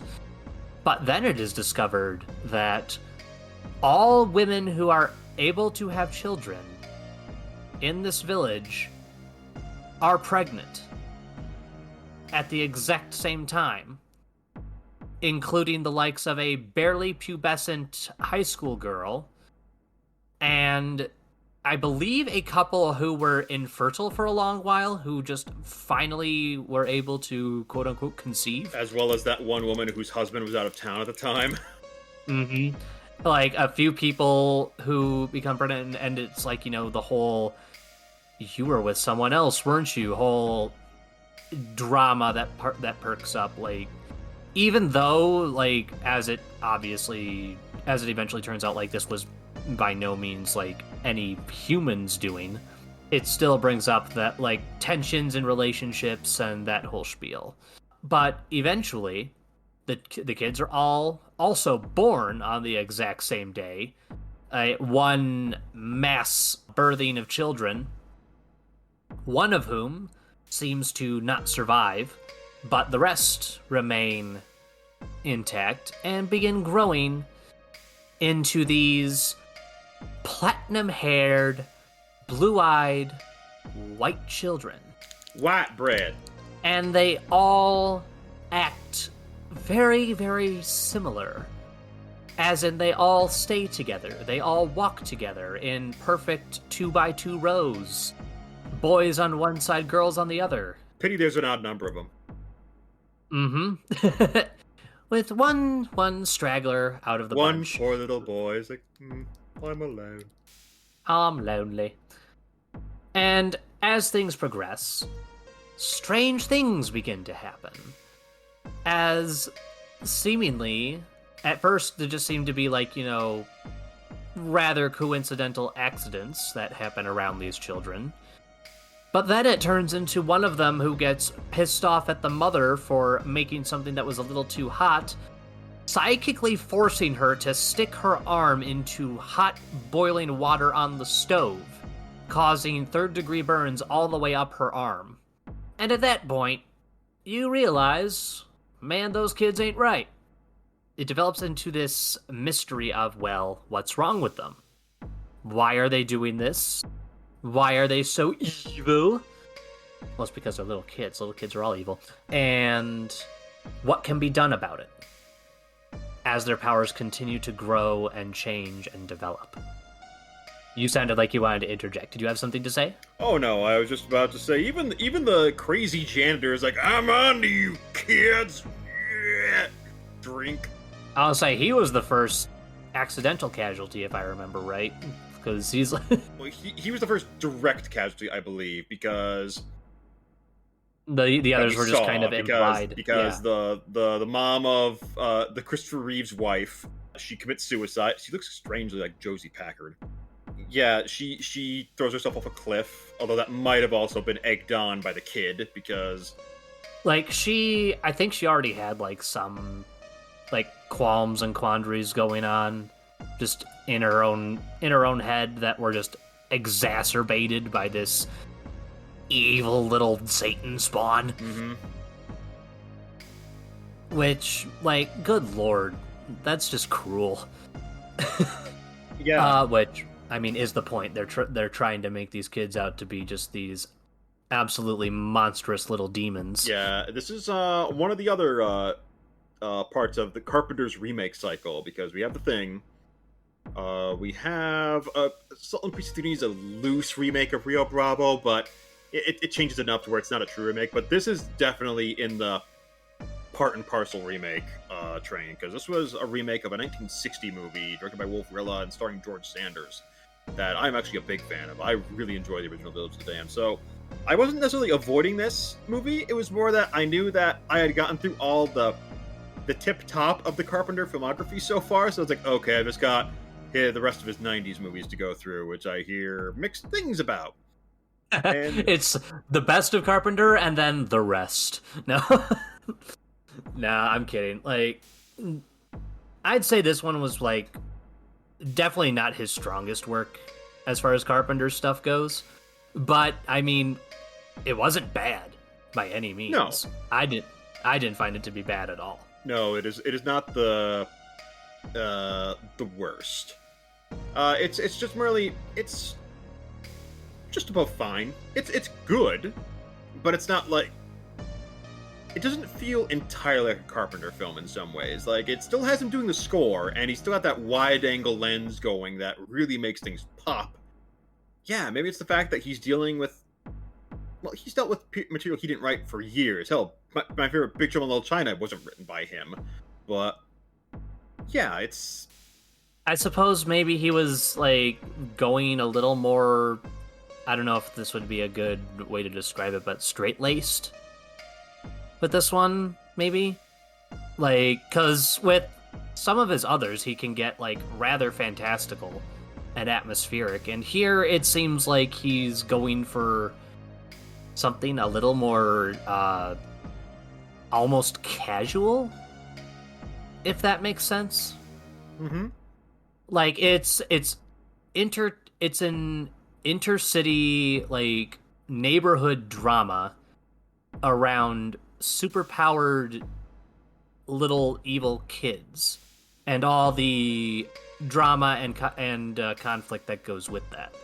It's more drama than it is horror, I think. Yeah, apparently John Carpenter had a really good time making the film. Like, he and Universal got along really well making it, and they knew exactly what they wanted to do. And it's an in-and-out 100-minute horror film. It's just, ooh, look at this spooky stuff going on here, and you're in and out. It's not too long. You have that extra, because of the 90s, you can add in a little bit of violence in there, including that one, like, self-seppuku with a scalpel, which is like, huh. Oh, God, yeah. A lot of exploding cars in this movie. It's like, wow, for a horror film, there are a lot of exploding cars. It's just like, wow! They did get their money's worth of the pyrotechnics. Yeah, good on them. Like, it's definitely mid Carpenter. It's like, it's right there in the middle. It's not bad, it's just not the peak, and it's a perfectly fine 90s science fiction horror flick. Yeah, but I still highly recommend watching the original film. I have not yet read the novel, but I've talked to people who have read the novel, and they've said the film trims a lot of what makes the original novel very indulgent. Okay. Yeah, the original novel has several indulgent qualities. Meanwhile, the movie trims quite a bit of that by getting rid of the first-person accounts. It's like, all right, we're just gonna put put this as third person as possible. But yeah, it's perfectly fine, and it's available for rental. I personally rented it from Google Play. That's how we watched it. I streamed it right to your TV. Yes, you did. And yeah, it was fun enough. And yeah, but continuing on, we're gonna pile right through one of the other bonuses for Hoop-Tober. That being Good one. The 1976. 1976. Thank you. 1976's JD's Revenge, directed by one Mr. Arthur Marks, produced for New World, Roger Corman's company, and starring Glyn Turman, Lou Gossett Jr. You've also got Joan Pringle and Dave McKnight as the titular JD. So JD's Revenge is the story. It begins in Bourbon Street, on Bourbon Street in New Orleans, 1942, where a gangster mistakenly sees, I believe it's his sister, laughing off a suitor who promptly shoots her. And when he comes in to mourn, rather melodramatically, and he's called out, he turns around with a gun, with a knife drawn, and unfortunately that's enough to prompt the bystanders to shoot him dead, because he must have caused this mayhem. And cut to 34 years later, little Glyn Turman plays Isaac, I believe he's a music student? Or is he lawyer? Law student. Lawyer. Yep, law student who is hypnotized one night while out at a club, which makes him immediately a giant antenna beacon for JD's spirit to inhabit and wreak his weird streak of vengeance across the town, seeking the jack-legged preacher whose relatives caused his death so many years ago. And that, in a nutshell, is the summary of JD's Revenge. A pretty cut and dry, fairly simple story, but it's told in a odd sort of way. And not to get ahead, but it wasn't exactly the movie I thought it was going to be. Just looking at the poster, you look at the poster and see, oh, it's just some guys being possessed by a gangster. This ought to be fun and campy, and it approaches that, but it doesn't really do that. Tyler, what you got for me with JD's Revenge? Some very drawn-out sequences of the preacher just going full ham. You're gonna feel, the spirit coming to you, of the Lord coming down to you, And Preacher gonna preach. Man, preacher gonna preach, and boy does he. But as far as the story itself goes, I believe you and I both kind of pointed this out when we watched it. It was almost reminiscent of the new Candyman. Yeah. And I think maybe leans into a trend as far as African-American centric ghost and possession stories. He's a college student, or like he's a young adult artist of sorts. Mm-hmm. Well, not even that, but just like the consistency in how vicious the spirits of the deceased usually the antagonistic African-American spirits of those deceased, just how cruel they can be to not only the people who inflicted harm on them, but just to other members of their community as well. Because in both Candyman and JD's Revenge, we have victims who are both completely innocent of what happened previously and also incredibly guilty and involved. Which, though not necessarily an unfamiliar part of, like, spiritual possession and, like, just, like, I think Poltergeist, like, those spirits just lashed out at whoever was in their vicinity. But it's these specific named individuals from these types of movies that, for some reason, just the hatred they have not only lashes out at those that hurt them, but also the fellow members of their community. It kind of implying this idea that extreme level of anger, violence, and retribution only harms the community as a whole when you get right down to it, even if justice is served at the end of the day. That it may not be worth it for the fallout that you can get from it. That's what I take away from it anyway. But then to get to our main character of JD himself, man, he kind of a dick. Oh yeah, it's like all credence to Glenn Turman, who has to pull off the double role of a mild-mannered law student, and then suddenly drifting into just foaming at the mouth gangster. Just which props to him. He did a fantastic job in this. He looks pretty good in that hat too. He does. He does look pretty swanky in that getup. But there's just kind of like, this is the character we're supposed to kind of feel sympathetic for, and then they go and turn him into just one of the most detestable people that's probably in this entire movie, and that's when there's still 2 unpunished killers in this entire movie. Like, it's the only one you can truly feel like just absolute sympathy for is both our lead law student and his poor girlfriend, who is subject to all these mood swings and violent outbursts that JD forces from him. And Lord is this also kind of a product of its time, because then after the first violent outburst, we have our lead's best friend coming over and talking to him, trying to console him, and like, you'd think going into it that it's just gonna be like, look man, like, you're going through some stuff right now, we get it, like, just apologize, everything will be fine. But no, he goes on a tirade of, look, sometimes you gotta slap the fear of God into the woman, otherwise she won't listen. And it's just like, are you kidding me? What, is this gangster secretly played by Sean Connery? Like, good lord, where is this coming from? And like, how do either of you still have relationships if this is your philosophy? But I think for his part, our lead doesn't buy into any of that, nor would he condone that kind of behavior. But then as we go into it, we get to see the real internal struggle of him fighting against JD, and kind of almost how truly powerless he is to stop any of it. And we get some very, very neat sequences, almost reminiscent of Candyman to Come Later, with like reflections in the mirror and things like that, and like menacing laughter inside his head kind of spiel, which like at first were like fairly tame. Like, it was him seeing flashes of JD in the mirror kind of deal. But then it goes into like full-on psychotic breakdown and almost abstract levels of like, I'm losing my shit.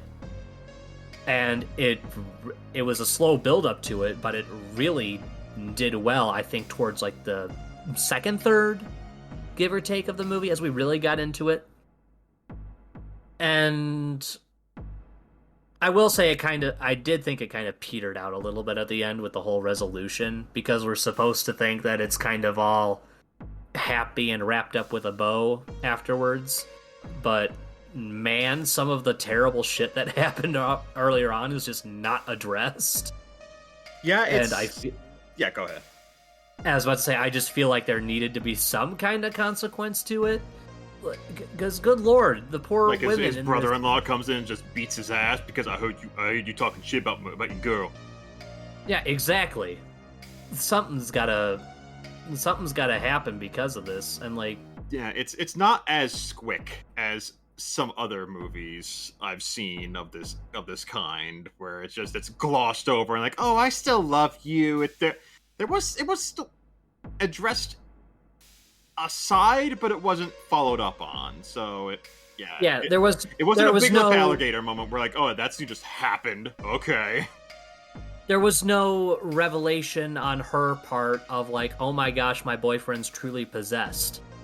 Like, I think there was at one point, like, he claimed to be to her, but that was more like an excuse of his, or at least it came across to her that way, which we know as the audience that no, he's actually possessed.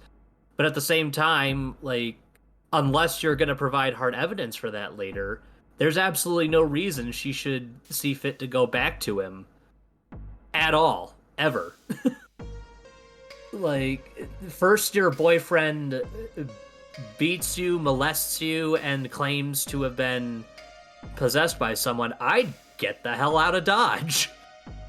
Like, and to their credit, her friends, that is what they said, is like, leave this asshole. But unfortunately, it comes back around without much, like, not even an attempt to resolve this in any way that seems like a true resolution. It is very, very glossed over. Yeah, and most of my gripes are actually, it's not really a gripe, it's more just confusion at the specific pace they chose for the telling of the tale. It was a bit odd here and there, and the very, very, very frequent use of the flashback didn't necessarily help matters, because you can only watch the same footage so many times until you think, like, okay, get on with it, we've seen it. They threw in a few flourishes here and there every so often to change it up a little bit, but even then, it's just like, okay, we get that he's seen flashbacks. You could either make this faster or just leave it out. Yeah, I know it sounds like we're really, really harping on this, but like, these are really petty annoyances. Yes, for its part, this is a very solid possession film. Like, for what you go to a spiritual possession film to see, like, someone slowly losing their mind because they're grappling with this other strange personality in their head that's forcing them to do things, that delivers on that premise very well. And gives us a decent slight mystery with some investigation that is actually pretty well delivered in the end. For as much of a jerk as JD was. Yeah, I don't dislike JD's Revenge. It's more like, it made some choices in terms of construction. I'm like, oh, okay. If I was in the production office, I'd be like, I'm not sure how much money we're going to make back on this, but if you're like, well, we can afford to punch this in theaters, maybe I'll make a bit of buck if we time it right. Yeah, it's perfectly fine, perfectly serviceable. I'd still be interested to pick Cinemonster's brain about why this specifically he decided was bonus material. Yeah, I'd be curious to know that too. Yeah, not that I want to like interrogate him. I was like, okay, what prompted this? I'm curious. Like, what was in the water that brought this to the fore? What do you see in this, Cinemonster? What do you think? Leave your thoughts in the comments, and we'll maybe read them later and never address them. But we are going to be talking about 1960. This is also 66. 1960. Where are we going to talk about? 1965's The Skull from Amicus Productions. Diet Hammer, for those in the know. This was directed by Freddie Francis and stars Peter-Cushing, Christopher Lee, Patrick Wymark, Jill Bennett. Patrick McGee makes an appearance in this, which will be the first of 2 movies he appeared in My Hoop-Tober, and a special brief appearance from Michael Goff. Although in the credits it is listed as special appearance by Christopher Lee, even though he has many more scenes than Patrick McGee and Michael Goff do. But I leave the premise of The Skull to you, Tyler. Oh, well, let's see. We actually open up at the site of a grave robbery. And someone is digging up someone else's body. But upon opening the coffin, we see them use the spade to lop off a specific portion of said person's body and carry it on away. Upon arriving back home, the thief in question is confronted by, I want to say, wife/girlfriend/ Squeeze. Darling, I'm just so turned on by your smell of dirt and rot. I want you. Which he says a prompt, not right now, honey, I'm busy. As you do. Goes into his, I think it's just in his bathroom. The bath. Proceeds to perform a little bit of chemical know-how, and eventually produces a completely barren and now fleshless skull. And he spends a little bit of time, looking over it and making sure it's nice and clean.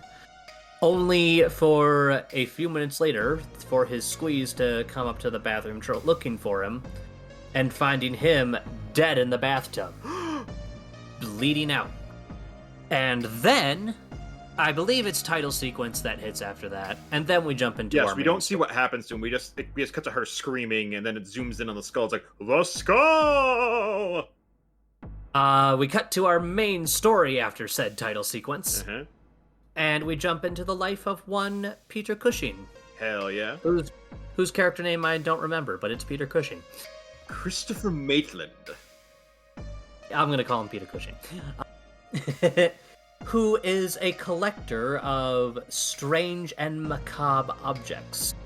So, like, various little pieces from famous graves and serial killers. That's just what Peter Cushing did in his day-to-day life. I honestly would not be surprised, considering his repertoire. But he has a special source for these kinds of things who brings him nice little finds that he gets every so often. Like, hey, I've got this tome that I managed to come across. It's made out of human skin. Are you interested? For the most part, he buys most of what this guy brings him. But then, our curator produces the very same skull we saw in the opening. And it happens to be the skull of, let me see if I can remember this, a devil-worshipping, I want to say magician, hypnotist of some kind, like a practitioner of the black magics. This person was notorious for the various victims that they had, and Oh, are you not familiar with the Marquis de Sade? The what? Me not necessarily familiar with it myself. Is it like an actual story? No, the Marquis de Sade was a real person. Oh shit! His name became the base for the word sadism. Oh shit! Yeah, he was a French nobleman and philosopher who was famous for his libertine lifestyle. One of his most infamous works is Salo, which was turned into a movie by Pier Paolo Pasolini in the 60s, which, it might be the 70s, but that's also notorious. But yeah, Sade was basically just someone who was very notorious in his own day for his very libertine ways. Mm. Well, they turned that into devil-worshipping black magic practitioner here. Because sexual liberation equals devilry. Yeah, curse those sexually liberated devils. But as it turns out, the skull was originally the property of one Christopher Lee, who, unfortunately, the curator of Mr. Cushing stole it from. Though it doesn't seem like Mr. Lee is particularly upset that the skull is gone. In fact, he warns Cushing that he should absolutely get rid of it if he ever has the chance. But Peter is not easily miffed by such superstitious talk, and finds it all to be, just your average spooky stories to frighten children. And he's not so easily swayed. But then, some very creepy stuff starts happening. The closer and closer we get to a specific ritual night of black magic and devil worship, and as the spiritual realm slowly draws nearer to that of the living, in which the skull exercises its power more and more on poor Peter, and eventually some very, very dark stuff begins to ensue, and it becomes a battle for both his life, his soul, and for the life of... who is it? His wife? His wife. The battle for his wife. Beware of the stringed skull! Yeah, we might as well jump right into this. Yeah, go for it. This movie is quite charming in its very cut and dry nature. But there are no frills to this film. It is, oh, evil skull, beware. And after the halfway point, it gets a bit goofy. And you and I were both giggling through the... It goes a bit off the rails. Well, not even that. We were pointing out, we both agreed that it's a shame we watch this on such a high quality television, because like on a CRTV back in like 1999, this would have ripped. But now that we can spot the seams, it's like... Oh, look at that skull swing on that string. Yeah. It's fun. It's just there's a skull in the glass cabinet, and I'll lock it up.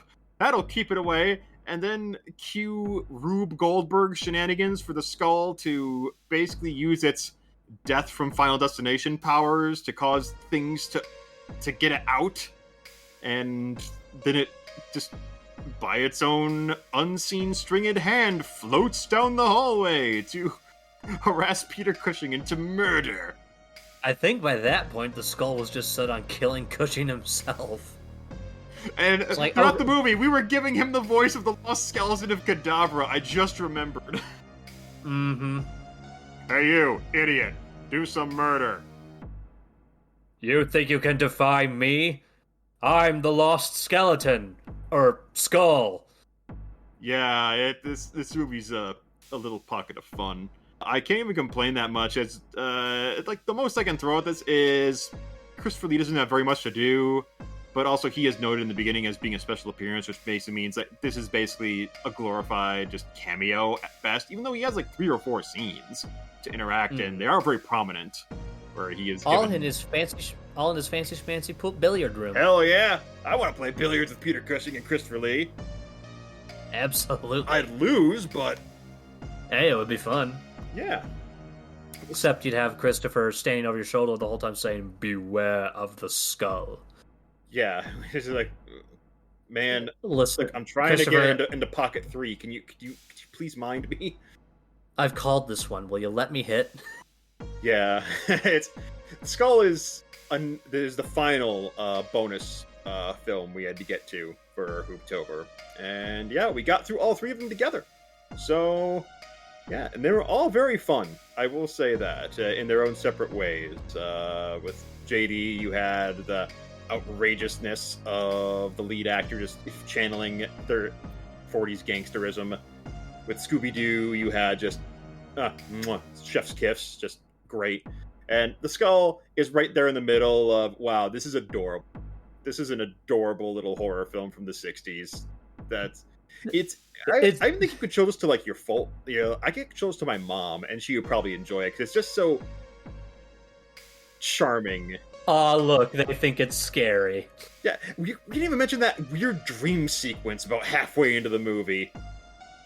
Oh yeah, where he enters the hallway and the skull's just floating right toward him. That and when he's kidnapped. Yeah, I think that actually happened after he was kidnapped. Like, it was part of the same sequence. Yeah, because he woke up, he was back in his house, and we were like, so was that a dream? It's like, because it never comes up again. Nope. So yeah, there's some light psychedelia active. There's some light amounts of surrealism in the skull, which give it a buoyant charm throughout its rather brief runtime. Like, again, this movie is brief, in out. It's pretty quick. Yeah, honestly, this is only barely longer than Lake of the Dead. Yeah, it's 83. It's only 7 minutes longer than Lake of the Dead was. Like 83 minutes in and out. Yeah, it's fun enough. And I would like to also point out that I was very pleased to see Patrick McGee pop up in this as the police surgeon. He's in the one scene where they visit the reseller's house, and he's like, "Oh, so you came in and you found him like this, did you?" And Patrick McGee would probably be best known. He was in A Clockwork Orange as the assault victim who comes back in the second half. And oh yeah, and he also appeared in one of my final films for Hoop-Tober, The Strange Case of Dr. Jekyll and Miss Osborne, as this just really piece of garbage military personnel. But he's really good at playing a skeevy gentleman. This one he just plays just a character who's like, yeah, I'm doing a job. What do you want? I don't like what's going on here, but I can't do anything about it because I can't prove anything. And Michael Goff, of course, again, another Hammer alum popping in here at the very beginning as the auctioneer. It's like, oh, Alfred, hell yeah! Of course, we know him best as he was Arthur Seward in Horror of Dracula. Oh, yeah. I believe he's... I forget of the three... He wasn't playing Quincy, so it was either Arthur Seward or... Who's the other suitor of Mina's and of Lucy and the There's Arthur... Arthur, Quincy, and there's a third one.